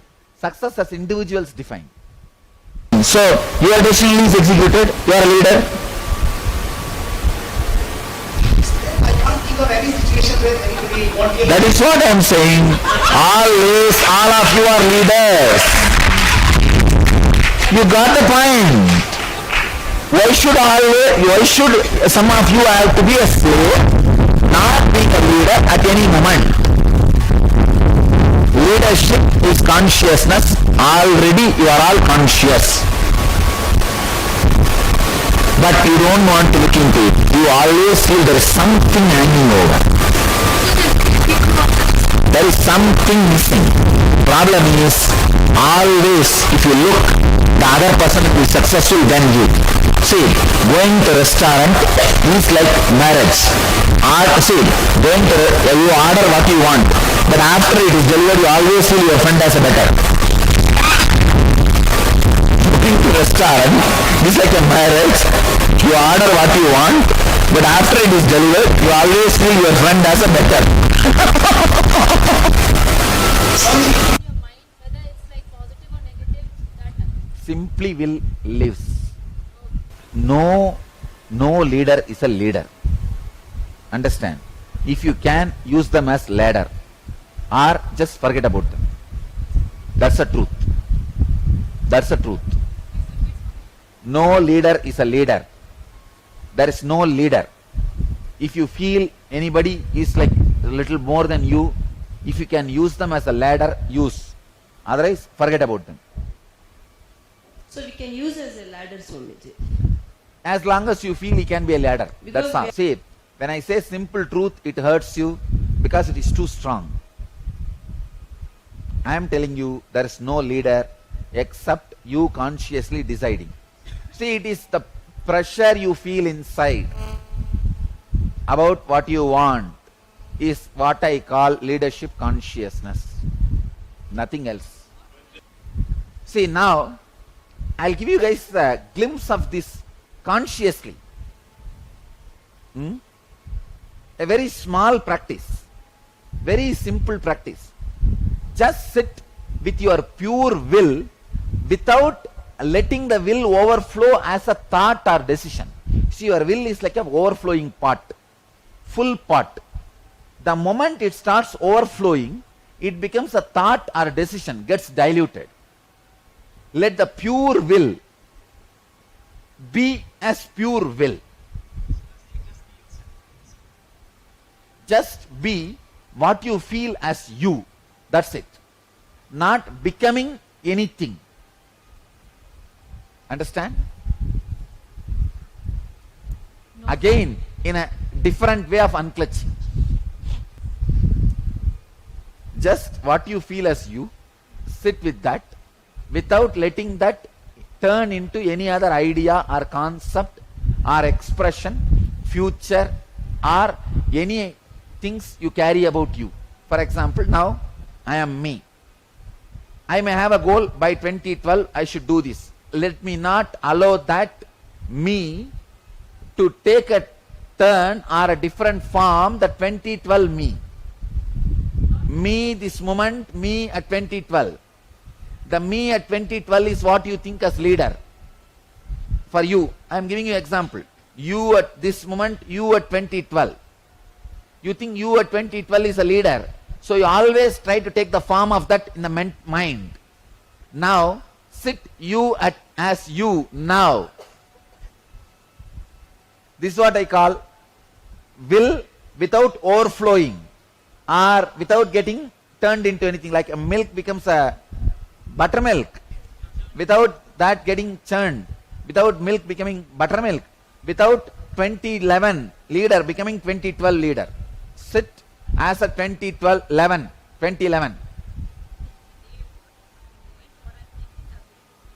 Now what you are, be as that. Be in the present.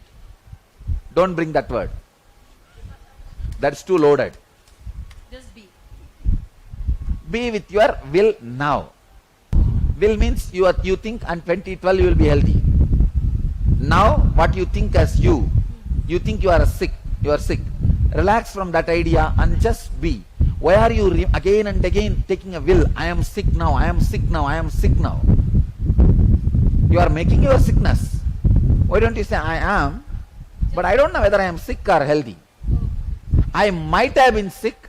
Please not classify as like I want to be healthy or whatever. Just relax. Say, the moment you want to be healthy, you already decided you are sick.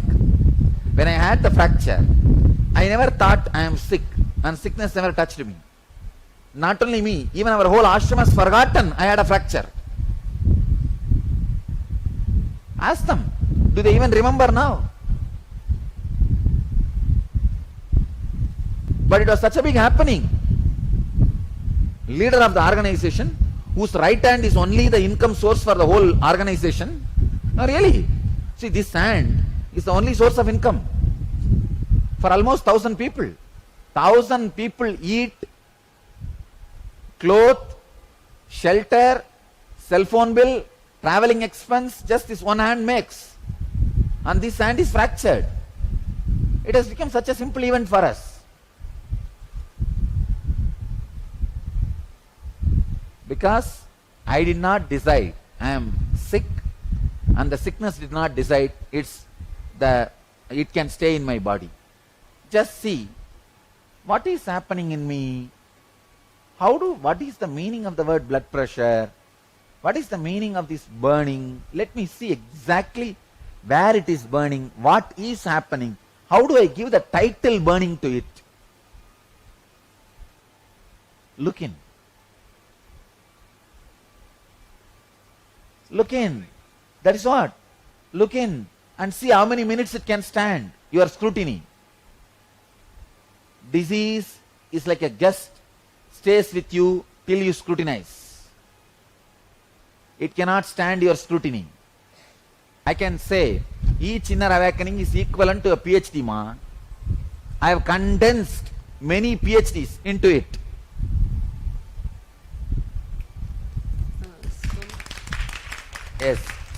Yes, look into the pain. What do you call as pain? What do you label as pain? Look in, which is not there at all. I tell you, pain is a myth. Yesterday, because you did not look into now, you had pain. Now you are looking into now, it is not there. When tomorrow comes, look in as a now, it will not be there. Understand? Volunteering does not mean you can't be creative. Seva is the ultimate creativity. That will open thousands of possibilities. Seva, you have a freedom to fly and take any shape you want. So, not necessary to earn money. Yes. It is not always the making. It is always how you are living.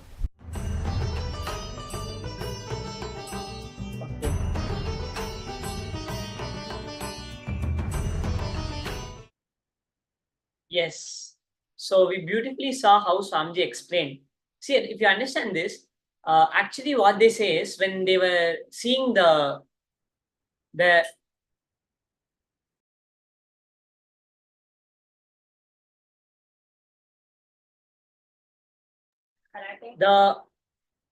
karate people, the people who do the karate, they use their elbows and they around the elbow part, the behind part, they use that and they break the rocks, right? They stack rocks, or they stack wooden planks one on top of another, and they break it. So when they were actually seeing that, when they saw those people doing it, when they do that, they already have the visualization, the feeling that completely the rocks are broken. Few seconds before the slabs are broken, it is already broken. When they observed, the researchers observed them doing it. Actually, when they observed it, when the person was coming down to break it, he already knew it was fully broken, and then only it broke in this reality. So actually, when you are holding that same will, if you're immediately holding that it will not manifest, something is to be manifested, then immediately when you're holding that will, that means you're automatically creating the impossibility that it has not manifested yet.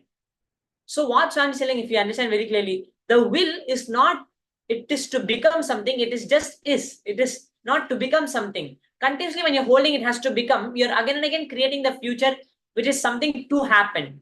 But if you're holding the will, it has already happened, already knowing it has happened, then you will immediately be able to see how it manifests very beautifully. It's only if you understand it's just a comparative reality. It is to happen, or someone else has gotten it, so you're saying, okay, I have to get it.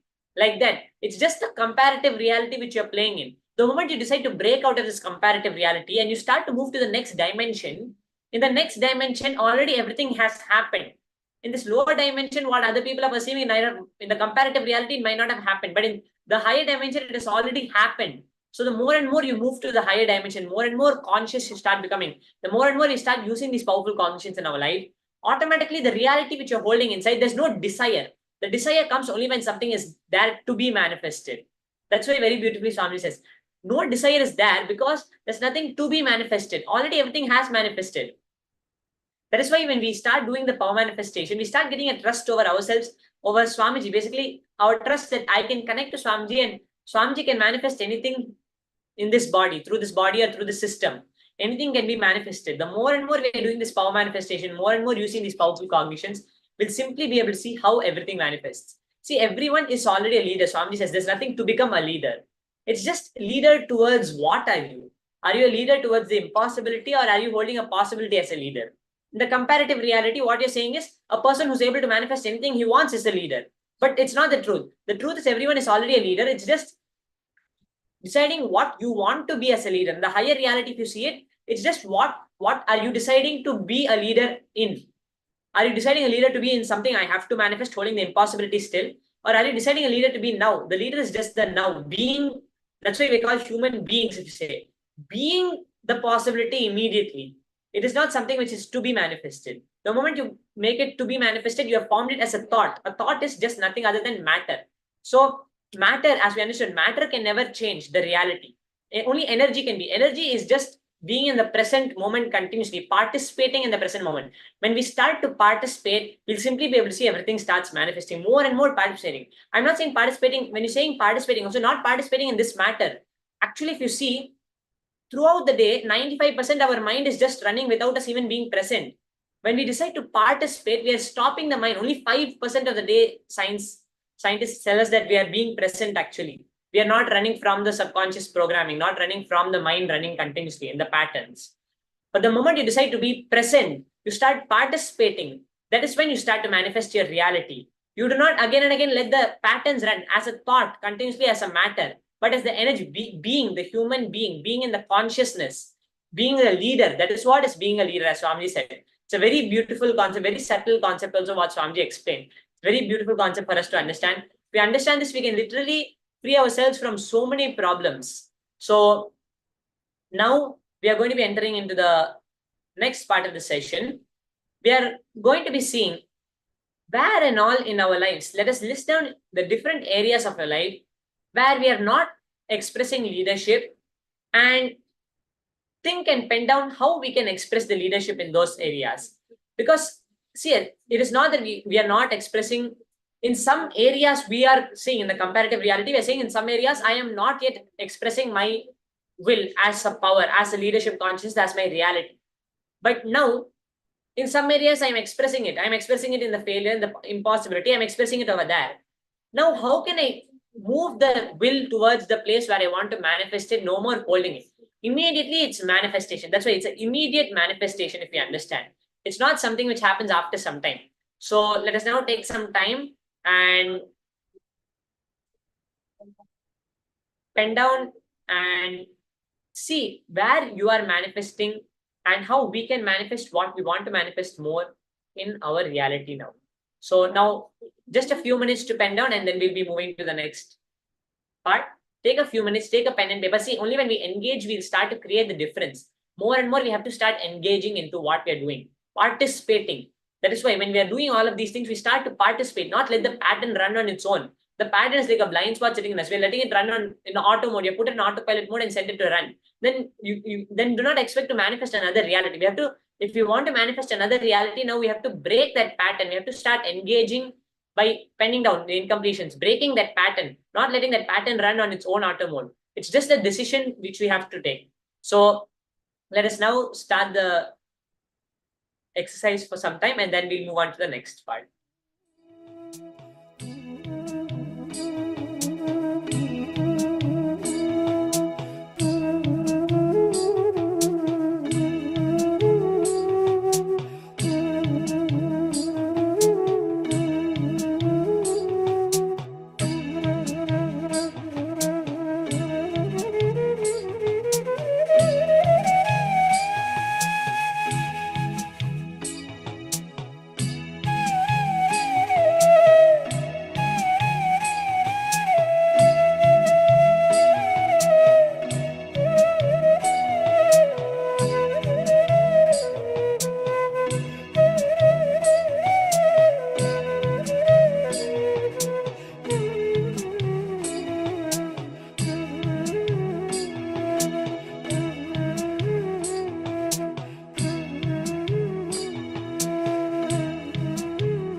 request all the participants. Now you can slowly see what and all you have written now and see how actually we are only giving power even to the incompletions.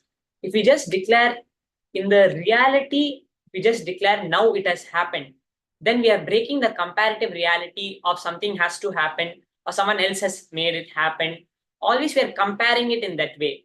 Comparing in few years now it has to happen. But if we stop that comparison and break the comparative reality which we are continuously in, when we break that, then we say immediate manifestation. The conscious decision, Swamiji says, is more than enough.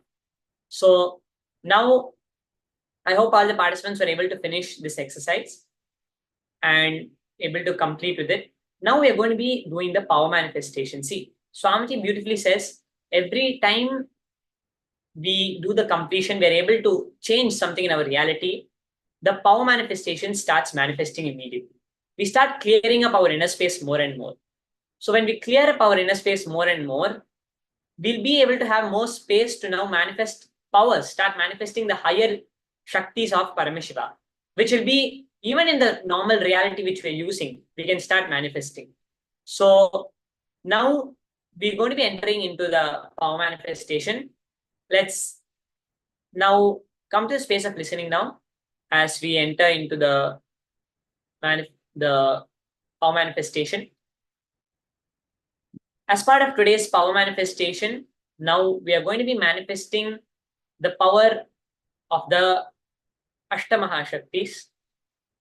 So I'll just be chanting the Shastra Pramana for this power as we enter into the manifestation first.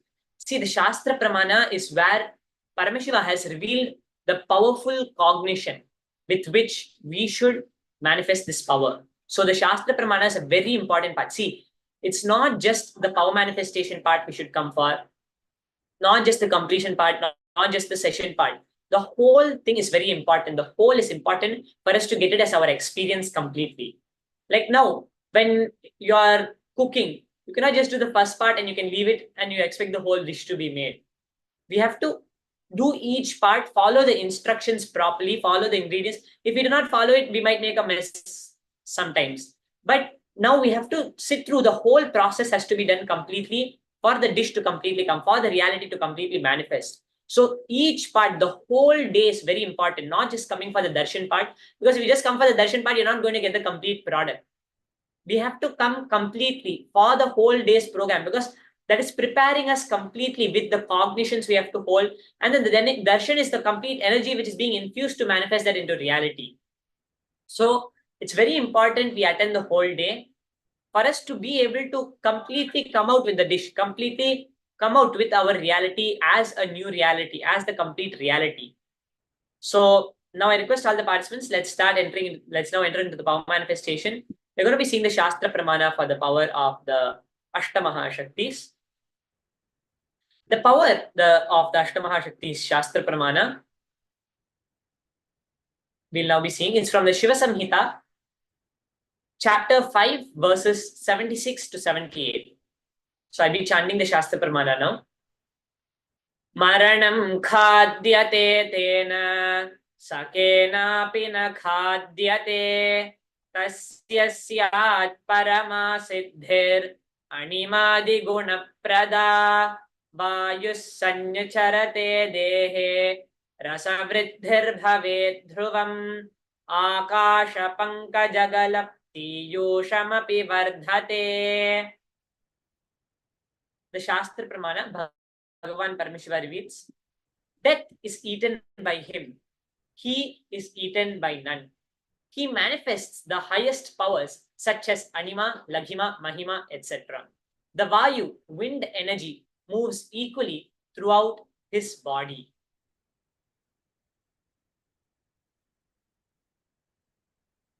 The juices of his body also are increased, rasa vriddhi. The nectar exuding from the ethereal lotus, akasha pankaja, also increases in him.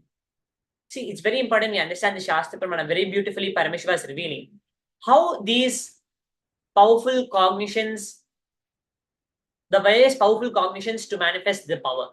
See, when we understand death is eaten by him, he is eaten by none. Death, when we understand, death is not something which affects us. That is not something which comes. We are manifesting death also. Death is eaten by us. We are only going to manifest everything in our reality. The rasa vriddhi, the either lotus, when we use these powerful cognitions to manifest our reality, the juices of the body also are increased. Everything in the reality is manifested more higher and higher.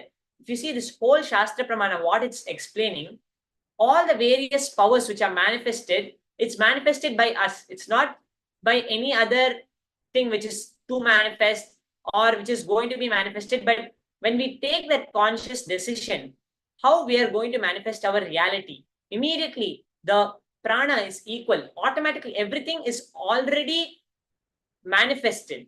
We manifest the highest powers such as Anima, Laghima, Mahima, etc. So you can see the Shastra Pramana over here, how Bhagavan Paramashiva is revealing how we can manifest this power. If we understand that we are already manifesting everything in this reality already, we are only manifesting everything in this reality. We can choose to manifest it as an impossibility in this reality, or we can choose it with our willpower to manifest anything we want, whether we want to manifest the powers of Ashtama Shaktis, we can manifest any powers we want in this reality, because already, if you see, the prana is equal throughout the body. Already everything is there. The life energy is already there. The prana is already there. So death can never take us over. It means the impossibilities, when Paramashiva is telling the death, you should understand that the impossibilities are never more powerful than us. We are more powerful than those impossibilities, that death. If we understand that, we already have that life energy to manifest that powers, like as Paramashiva is saying, the Anima, Mahima, Laghima, all those various powers are already manifesting. There's nothing which is more powerful than us. We are that consciousness. Even when you're saying that, it's not forming an identity. Do not take it as an identity, but you're directly flowing Paramashiva through you. That consciousness is the most powerful reality, more powerful than any of the comparative reality which we are holding, the impossibilities which we are holding. So now we'll be seeing the Apta Pramana for this power of Ashtamaha Shaktis. We can see over here, the Apta Pramana is from Bhagavan Hanuman's life, Shri Hanuman's life. How in the great epic of Ramayana, when Lord Hanuman wanted to cross the ocean to reach Lanka, where Devi Sita was being held hostage, he was stopped by a demon named Surasa. And the demon demanded that anyone who has to pass the ocean must first enter into the stomach of the demon, as the demon eats them. Hanuman, using the Ramanama, actually, if you understand, Hanuman just used the Ramanama to manifest everything. Everything, if you see, Hanuman just used the Ramanama. If you understand that one thing, just keeping as a point, I'll be explaining a little more about it. How Hanuman just stretched himself to 10 yojanas. 1 yojana is actually approximately 7.6 miles. So we can see how Hanuman manifested the power of increasing his own size, the power of Ashtamaha Shaktis. Then Hanuman further stretched his body to 30 yojanas, as Surasa also enlarged her mouth to 40 yojanas. Then Hanuman stretched his body to 50 yojanas. Surasa widened her mouth to 80 yojanas. And Hanuman grew up to 90 yojanas. And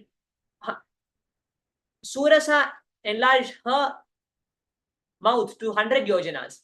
And then suddenly Hanuman shrunk his body to the size of the thumb and just entered her mouth and came out. So we can see how Bhagavan Hanuman manifested this power while going to Lanka, while traveling to Lanka. Beautifully, how Bhagavan Shri Hanuman was able to manifest this power. And now we can see over here how Swamiji, the Supreme Pontiff of Hinduism, himself manifested this power.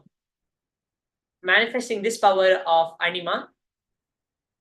The Nataraja deity at the Los Angeles temple, we can see over here, Los Angeles Paramashiva Hindu temple.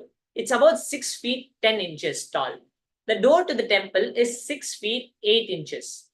When the devotees were planning how to move Nataraja into the temple, the devotees, the disciples, told Swamiji about the problem, because there were 2 inches more than how much could fit through the door. Nataraja would not fit to the door. Swamiji replied, "Don't worry, Nataraja will fit to the deities." They thought they had made an error in the measurement. They went and remeasured both the deity and the door. Still, there was a problem with the size of Nataraja. The disciples at the temple suggested to Swamiji they make a new large doorway into the temple to bring in the deity. Swamiji again said that the Nataraja deity would fit and do not worry, just bring it in. Very casually. And the day came when they were to move the Nataraja into the temple. There were 10 people all working, moving Nataraja, who was on a 2-inch roller, which would make it very 4 inches too tall to move into the door, as per the length level measurement. They all stopped and turned to Swamiji. Swamiji asked the disciples to push up on the door frame, the threshold of the door, and the door frame was metal, and above it was 2 stories of concrete building. So the disciples just pushed it, just listening to whatever Swamiji said with that powerful cognition, the initiation from Swamiji, they just pushed it. And when they pushed it, Swamiji then said to the rest of the team, "Now move forward." And Swamiji said to Paramashiva, to Nataraja, "In you come," means just come in. And when the deity came, it just came within an inch of the door. And the disciples say that they could all see that it would fit through. The deity came through the door carried by the men easily. They could not believe what they had witnessed, and they all started to laugh, and soon they were rolling on the floor. They were all rolling so hard. Swamiji smiled and walked away to organize the next project. So we can see over here how Swamiji manifested this power of anima and the joy and the bliss with which everything's manifested. See, all of us just have to manifest it in that same joy, in that same bliss, that same feeling connection with Swamiji. So now let us enter into the manifestation of this power. We are going to be increasing the size of a small object. So now, as we saw, like if you see how Bhagavan Hanuman manifested this power, just by chanting the Rama Nama, we can see how Sri Hanuman, Bhagavan, Lord Hanuman was able to manifest this power. Same way, just by chanting the Mahavakya, we can simply manifest this power. It's just entangling with Swamiji and connecting to Swamiji to manifest this power. That's all. The Mahavakya immediately directly connects us to that highest reality where everything is already manifesting, as we have understood. So let us now chant the Mahavakya, visualize Swamiji and connect to Swamiji and manifest this power. So I request all the participants, now you can chant the Mahavakya. As you'll be playing the Mahavakya, take an object and measure it, and now declare it to change the size of the object. Declare only Swamiji is flowing through you and manifest this power of anima. So now I'll be playing the Mahavakya as we enter into the manifestation. Paramashivoham Om Nithyananda Paramashivoham Om Nithyananda Paramashivoham Om Nithyananda Paramashivoham Om Nithyananda Paramashivoham Om Nithyananda Paramashivoham Om Nithyananda Paramashivoham Om Nithyananda Paramashivoham Om Nithyananda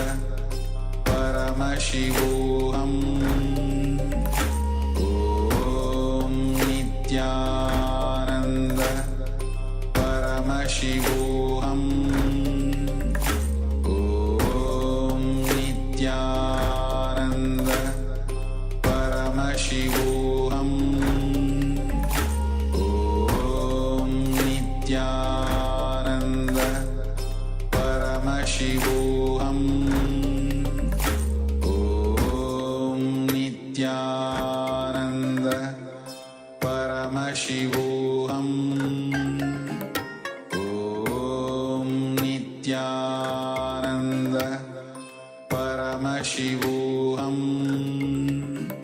Om Nithyananda Paramashivoham Om Nithyananda Paramashivoham Om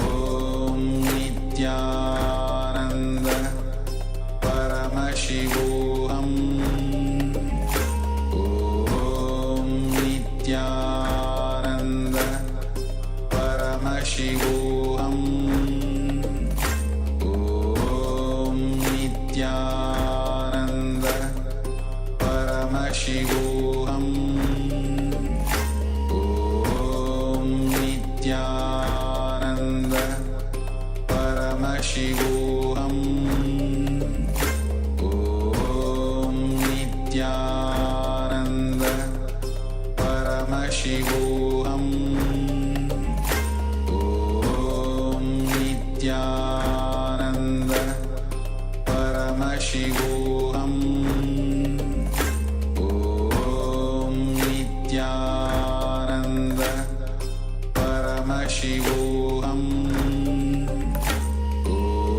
Om Nithyananda Paramashivoham Om Nithyananda Paramashivoham Om Nithyananda Paramashivoham Om Nithyananda Paramashivoham Om Nithyananda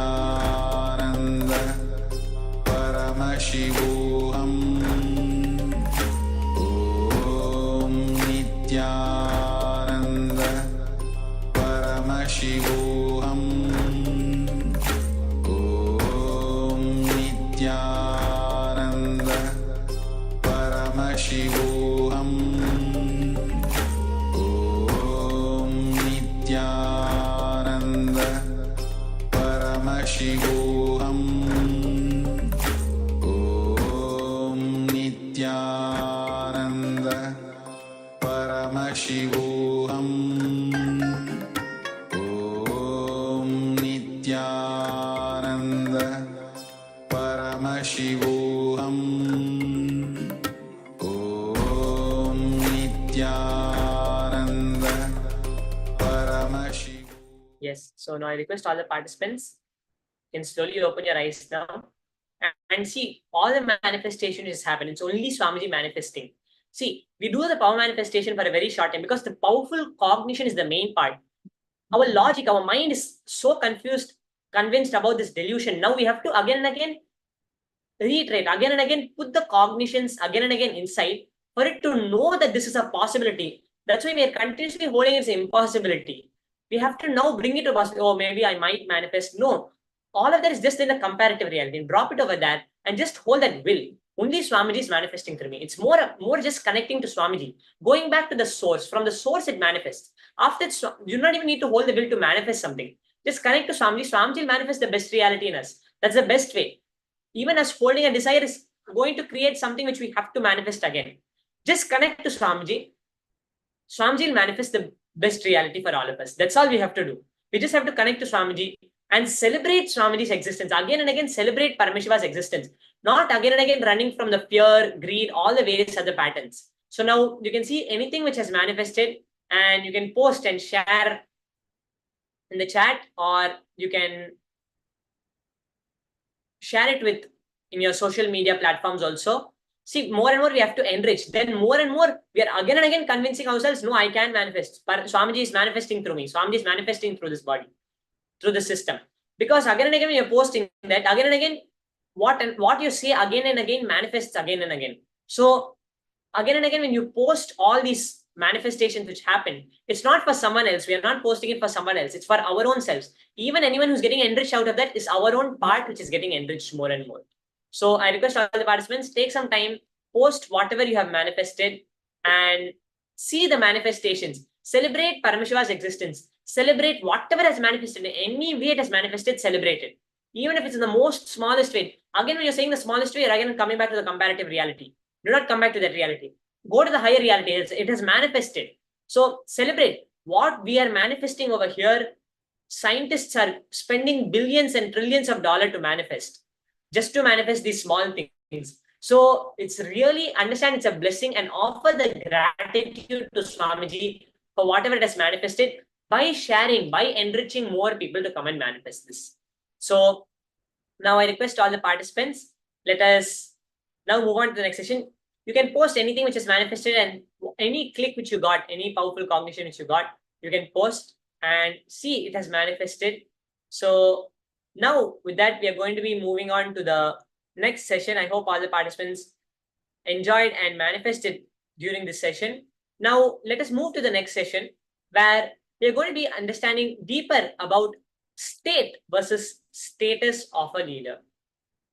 I request all the participants, let us now come to the space of listening as we enter into this session.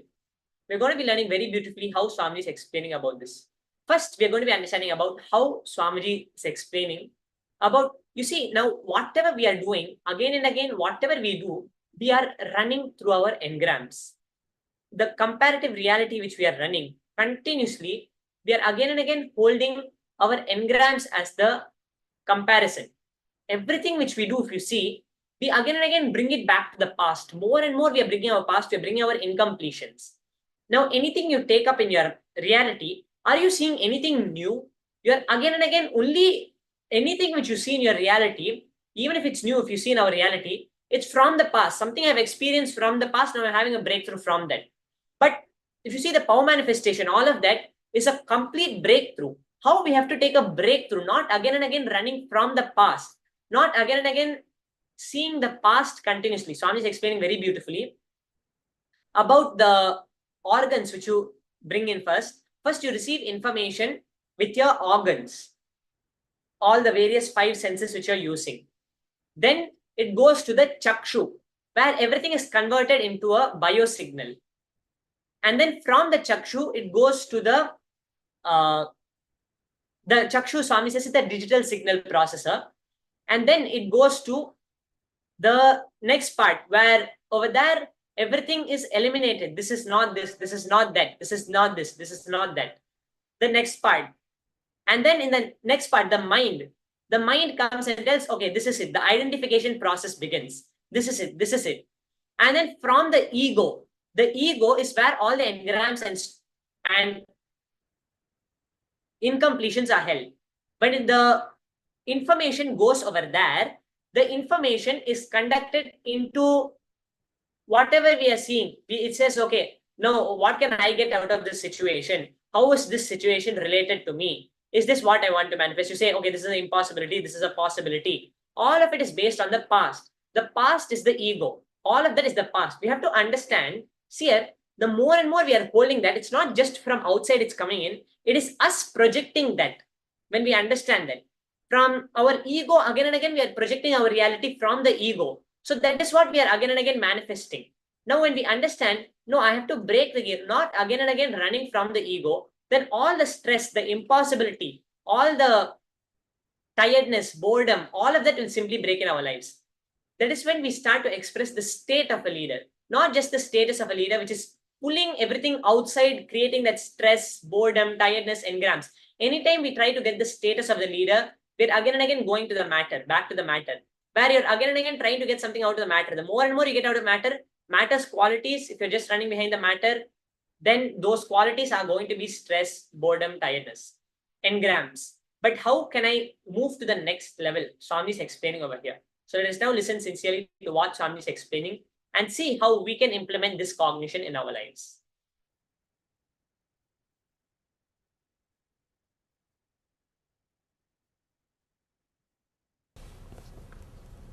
Leader consciousness. What do you mean by the word leader consciousness? Most of us achieve the status of leader, but not the state. State is totally different from status. Status comes from society. When you are leading a group of people, if you are forced to take the responsibility of some department, or if you take the responsibility out of your greed, status comes, but the state is totally different. When I say the word state, I mean your inner space or your being should be matured enough to handle what you are entering in, or the responsibility which you are assuming. When we just get the status without achieving the state, all the problems whatever exists in the corporate world, in the personal level, stress, tension, and in the level of the team, backfighting, politics, the whole thing starts happening when we don't achieve the state, just achieve the status. Here, I am trying to express few truths from the great traditions of the East, how to achieve the leader consciousness, how to achieve the state of leader, not just the status. Status is very easy. State is something which we really need to achieve. A man who has achieved the state of a leader, the status will simply follow him. Even if the status takes its own time, he will not be bothered. He will live like a king. His very life will be totally fulfilled. And the feeling of the fulfillment, which is invaluable, happens to beings who achieve the leader consciousness. What do I mean by the word state of the leader? Man who is ready to take responsibility consciously, who is ready to handle the life consciously, who is not constantly dependent on the past or in his memory or his memory. If you are dependent on your memory, if you are dependent on the past to take decisions, please be very clear, you will be a follower. That's all. You will not be leader. Responding spontaneously to the situations is what I call responsibility. Person who is able to respond spontaneously to the situations. Person who is fresh, who continuously keeps himself alive, who is not caught in the past, who has not lost himself in the past. Let me try to give you a small diagram how the mind works, how the state of the leader is achieved, or the leader consciousness happens to us. I'll try to present how the mind works, how we usually receive data, process it, and make decisions. First, for example, you are seeing something through your eye. You receive information through 5 senses, not only through the eye, through ears, through smell, through touch, through taste. You receive information. I am taking the example of eye. First, you see something. Well, let's take the example of this moment. You are seeing me. You are seeing me. Immediately the file goes to a space called Chakshu. It's just like a DSP, digital signal processor. Whatever you are seeing through the eye, it is converted as biosignal. Just like a digital signal, whatever you are seeing through the eyes is converted into a signal. And that file moves to a space called Chitta. In Sanskrit we call it as Chitta. It's just like memory. The process of identification starts. For example, if you are seeing me, seeing this scene, the whole file goes to DSP, Chakshu. The DSP, the whole file is converted into a biosignal file. It moves to Chitta, memory. In memory, your memory starts analyzing. This is not this, this is not this, this is not this. The elimination process happens in memory. First your Chitta says, your memory says, this is not a stone, this is not a tree, this is not an animal. The process of elimination happens in memory. Next, this is it. The identification happens in mind, manas. In mind, you start identifying, this is a human being. He is here to give a lecture. He is a yoga teacher. You start identifying. Then the file moves to the space what I call ego, the decision making. In ego, you start thinking, what way I am connected to this person or this situation. If your past experiences with other yoga teachers, if it is nice, beautiful, you decide to sit and listen. If your past experiences are not good, if you felt, oh, this is not worth, I felt very bored that time, last time I came and attended, but I didn't feel any benefit. If you feel negative, you decide, let's move, this is not the space, this is not the place for me to sit. Ego decides based on your past experiences. This is the way your mind functions. First, I receives the data, it goes to DSP, where the whole file is converted into biosignal. Then the whole file goes to mind. Identification happens. After that, what I have to do, what way I am supposed to respond, happens in the ego level. Then you make the decision, your body executes the decision. This is the way decisions are made. Now, important thing which we need to understand, at some level, the decision is taken unconsciously.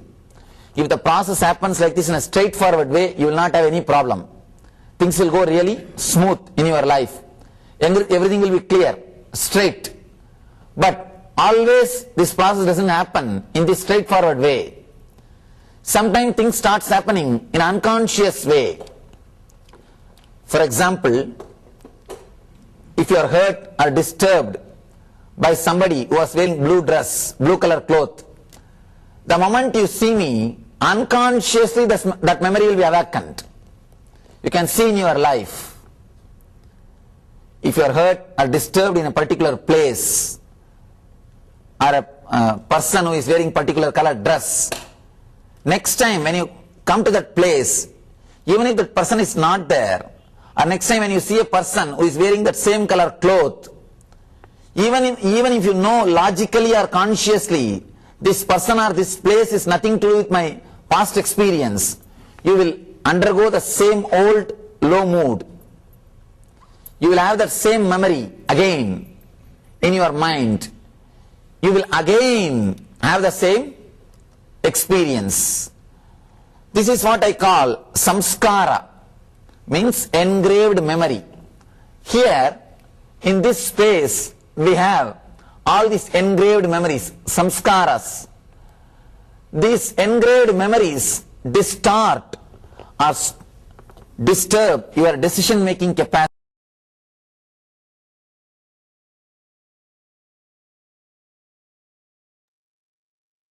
Yes. So we beautifully saw how Swamiji explained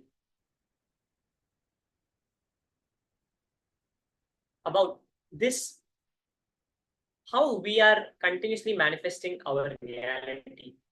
Are we again and again running from the patterns, or are we again and again living consciously? Very beautifully we saw how Swamiji explained. So now we are going to be listening to another part where Swamiji is explaining how, see, when in our whole life, continuously, our life for us is our time. Continuously, how are we manifesting our life? Are we again and again, see, because we are not taking responsibility for what we are manifesting, we are never manifesting our reality the way we want. The moment we start to take responsibility, what Swamiji says is adding life to the time dimension.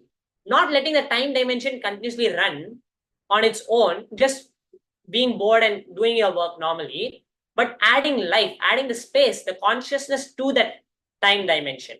Not just letting the time continuously run, because we measure our whole life in time, we can keep it as. Then how many times have you added life to that time? At those times, you have broken the time dimension and you're running your life. You're running from the space dimension. So I'm just explaining very beautifully. When we start to do this, see, a time dimension is still under the consciousness. It's no more, it's still with the length, breadth, depth. The moment you break from the matter, come to the energy, the source, that is where you manifest your reality. Again and again, if you see, it's just a small example Swamiji is giving, if you understand, but it's a much more large way. Swamiji is saying a small example how when you're working, if you're working for someone else, then you will not, the work you want to do continuously, you are just bored, you're just happy with what you're getting, but you're not going to change your reality anywhere. You're not going to become a leader. The moment responsibility is added, responsibility immediately pulls the space dimension, pulls the life dimension. It is not just in what the example Swami is giving, but if we see it throughout our lives, the time is continuously running. We are not continuously adding life to it, not adding space to it. It's a very beautiful example Swami is giving. The moment you decide to add life, you decide now it's going to manifest. That time, that strong decision you take, breaks that time dimension and manifests the life in us. So let us now listen to what Swamiji is revealing and try to get this powerful. See, the powerful cognition is very beautiful which Swamiji is giving in this session. So try to understand it and break that time dimension, that boredom, tiredness, the non-involvement in life. Take responsibility and start adding life to your time, to the whole life. This life, what we're saying is the consciousness, the space dimension more towards our life. Let the space dimension manifest as our reality, as the time. Not the time pull over the space and make us bored and tired. So now let us understand very beautifully how Swami is explaining this, and then we'll try to understand more about these powerful cognitions and go deeper into it. It's a question from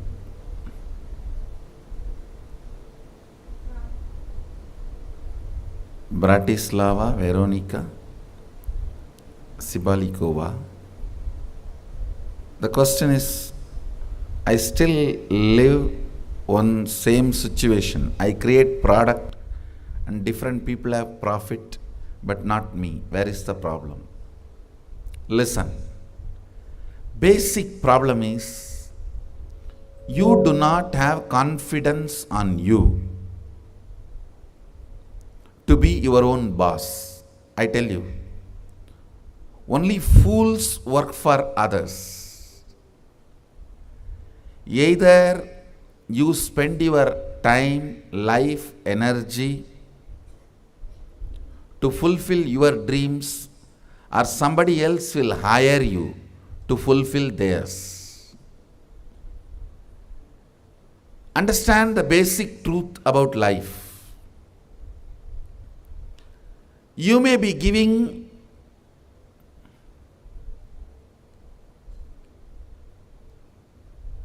little energy to your time. See, you have time in front of you as days. You may be giving little energy to it, but you are not giving life to it. When you give little energy, you come up with some products. How to use your time. Then it's money for somebody.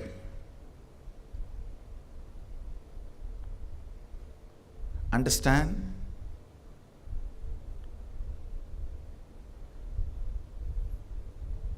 Time is money for somebody.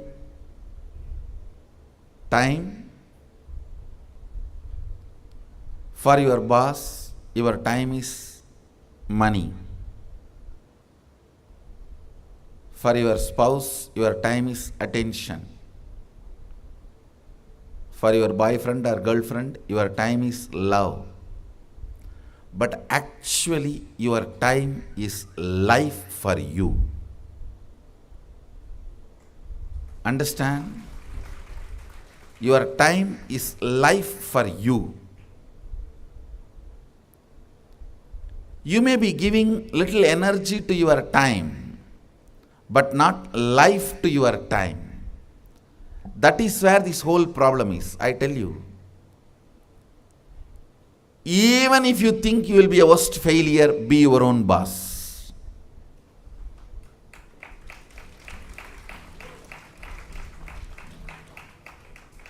See, when you decide what should be done, how to make yourself a product, how to share with the world, when you have the complete freedom, you can't be in depression for a long period. You can't be in depression for a long period. You have to wake up. There are multiple reasons why you should wake up, but you will wake up. Sometimes greed will push you. Sometimes jealousy will push you. Sometimes inspiration will push you. Sometimes right things, sometimes wrong things, but you will be pushed. When you add life to your time, when I say adding life to your time, I mean, listen carefully. Ends of your actions result completely for you. You become responsible end to end. That is what I call adding life to your time. Listen, I'll repeat.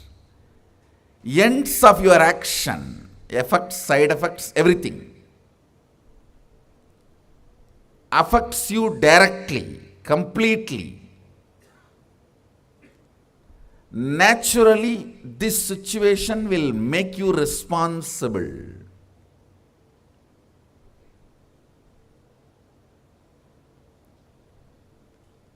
The responsibility, knowing that you are only going to be affected by the ends, naturally makes you add life to your time. Understand? Your time, if you only add little intelligence, it becomes product. If you add little energy, it becomes activism. But if you add this great, powerful component, responsibility which comes by the clarity, the end is going to affect only you. See, the biggest problem with working for somebody is, you do not care about the end product. It means you do not care about your life. It is all about what you can grab from that person to make yourself comfortable. You do not care about your life.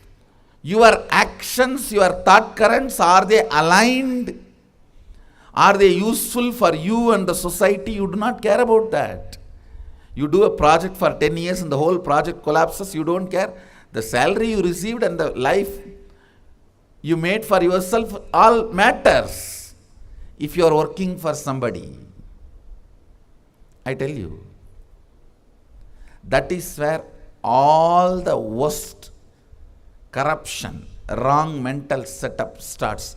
Corruption does not mean only, which is practiced in India, how we practice here. You take some money and do a favor.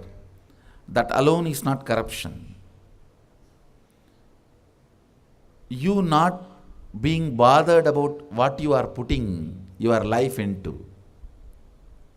You are bothered only about the paycheck you receive and how much that paycheck makes your life comfortable or luxurious. You don't care about all other things, anything else is corruption. Understand? That is corruption.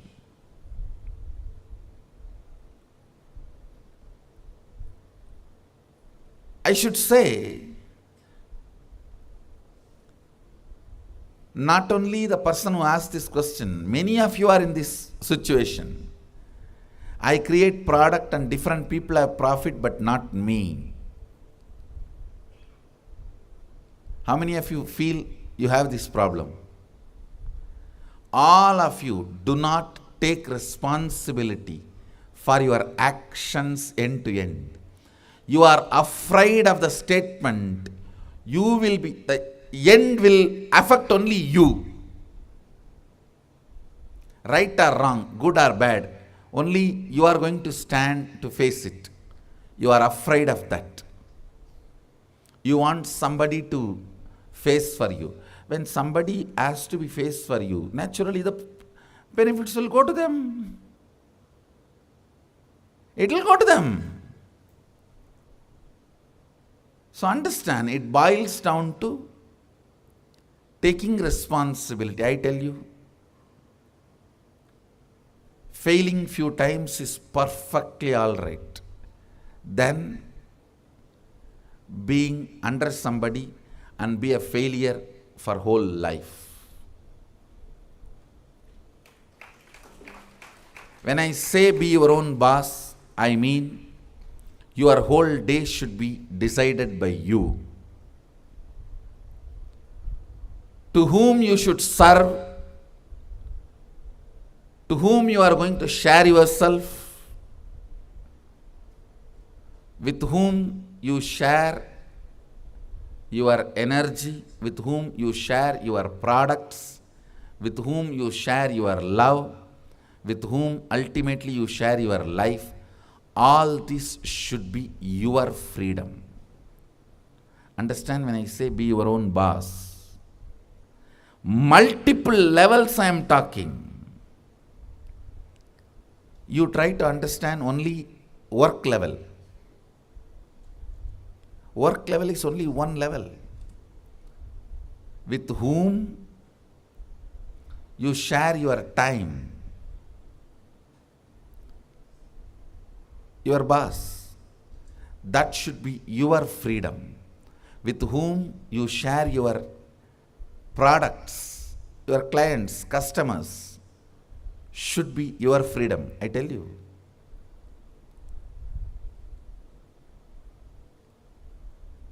You are successful as long as your customers do not make you compromise on your integrity.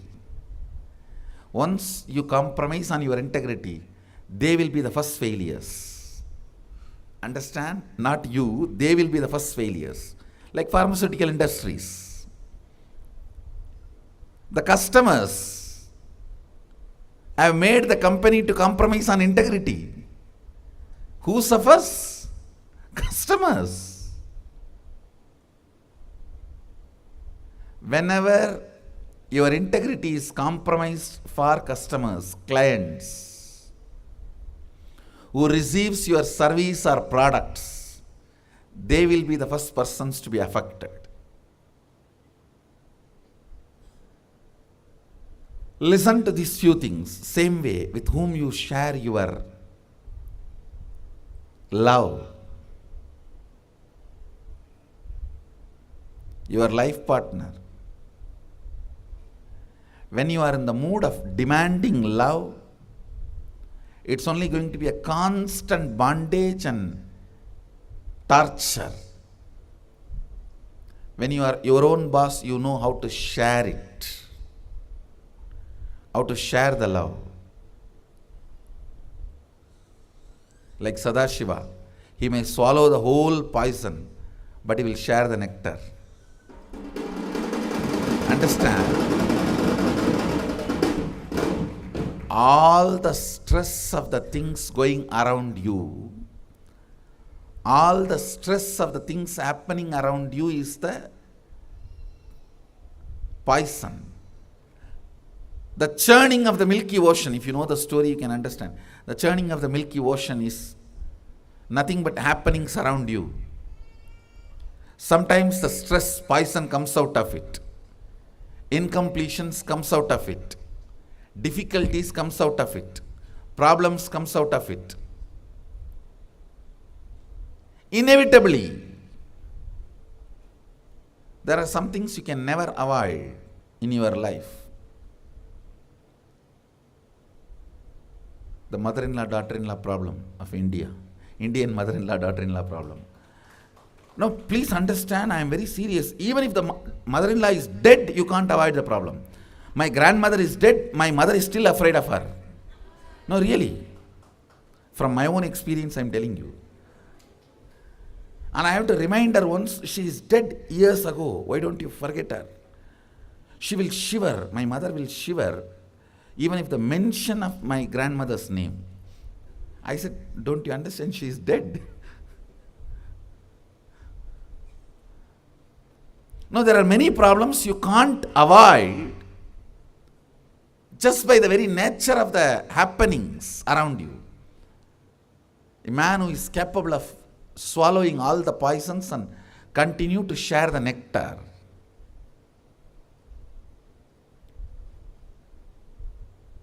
becomes leader.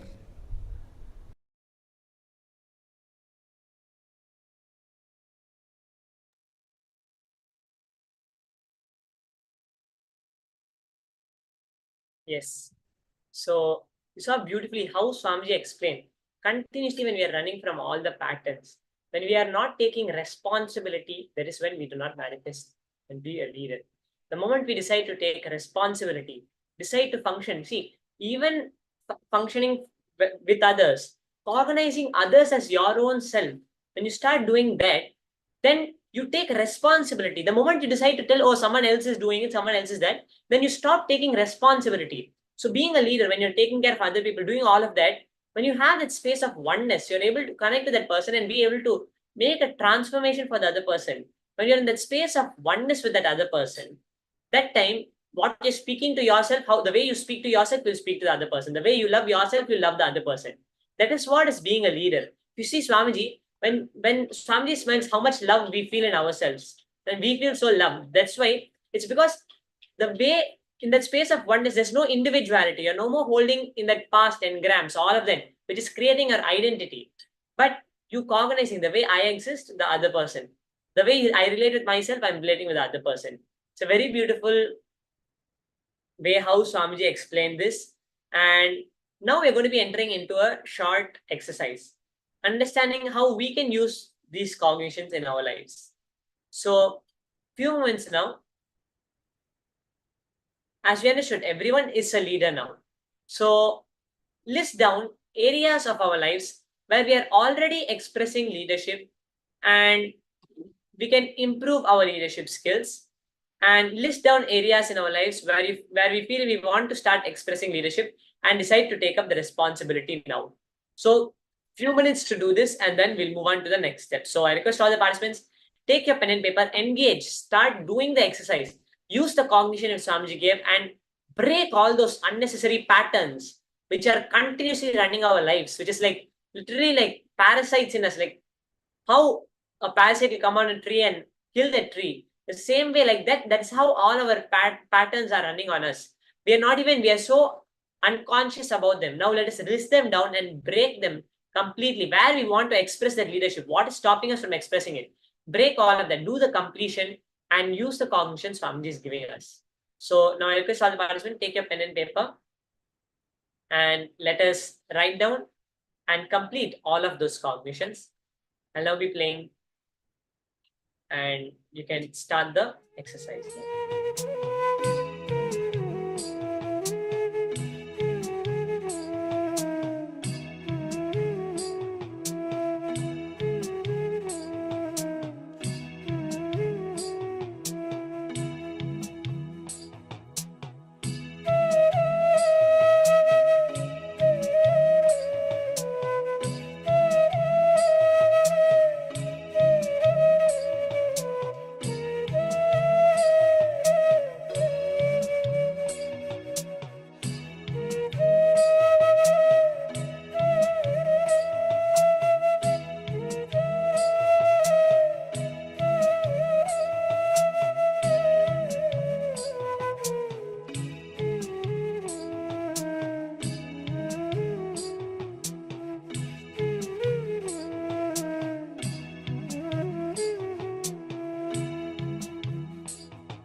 I request all the participants continue to pen down all the places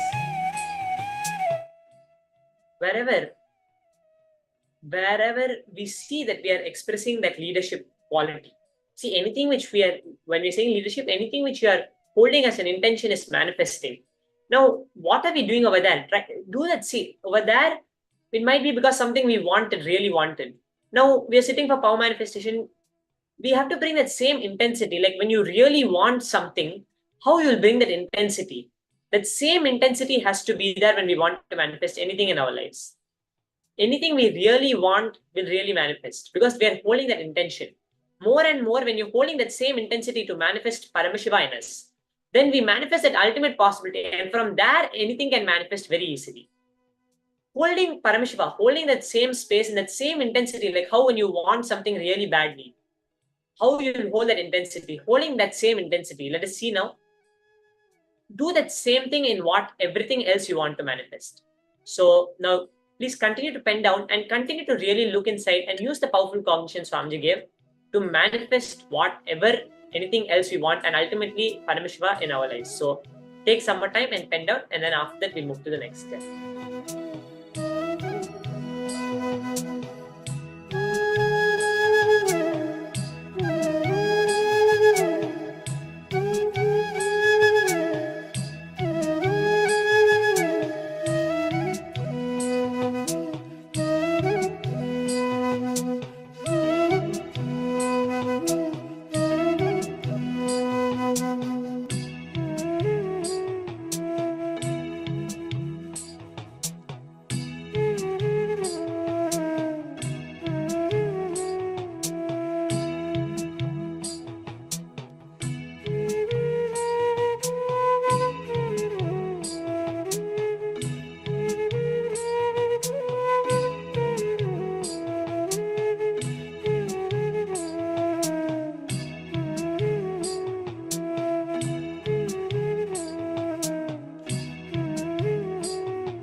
Now, let us take a few more minutes to internalize, share, and discuss the revelations, the powerful cognitions which just now Swamiji revealed.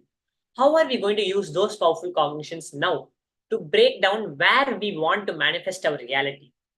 Let us take a few minutes, take that powerful cognition and use it to manifest that reality which we want to manifest now. So I request all the participants, post down all the clicks and cognitions you got and use it to break the pattern which we are still holding and manifest what we want into reality. How are we going to use it in our lives? Write down, pen down how you're going to use it in your life today. Try to see today and in the very near future, how are you going to use it now to manifest what you want to manifest? So let us take a few minutes and do this. And you can post all the cognitions and clicks which you got even in the chat, in the Zoom chat, or if you're watching on the YouTube, you can post in the YouTube chat. Let us continue to do this just for a few more minutes and then we'll enter into the power manifestation.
Now I request all the participants, you can finish off the completion now.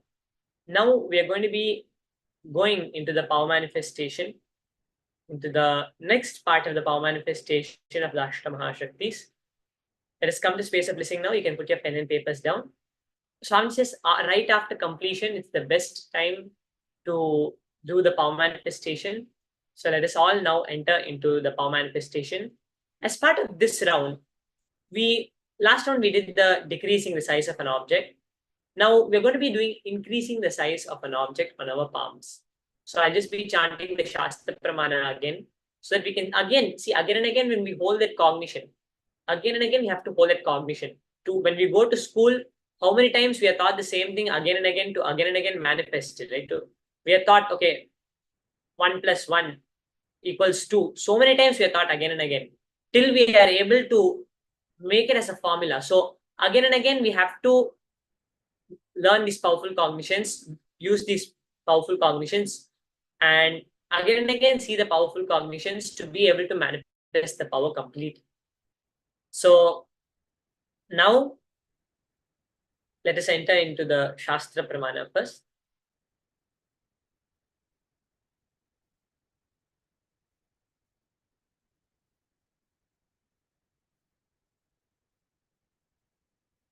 The Shastra Pramana for the power of Ashtamahashaktis comes from the Shiva Samhita, chapter 5, 76 to 78. Maranam khadyate tena sakena pina khadyate tasya syat parama siddhir animadi guna prada vayus sancharate dehe rasavriddhir bhave dhruvam akasha pankajagalapti yushamapi vardhate. The translation goes as, death is eaten by him, he is eaten by none. He manifests the highest powers such as Anima, Laghima, Mahima,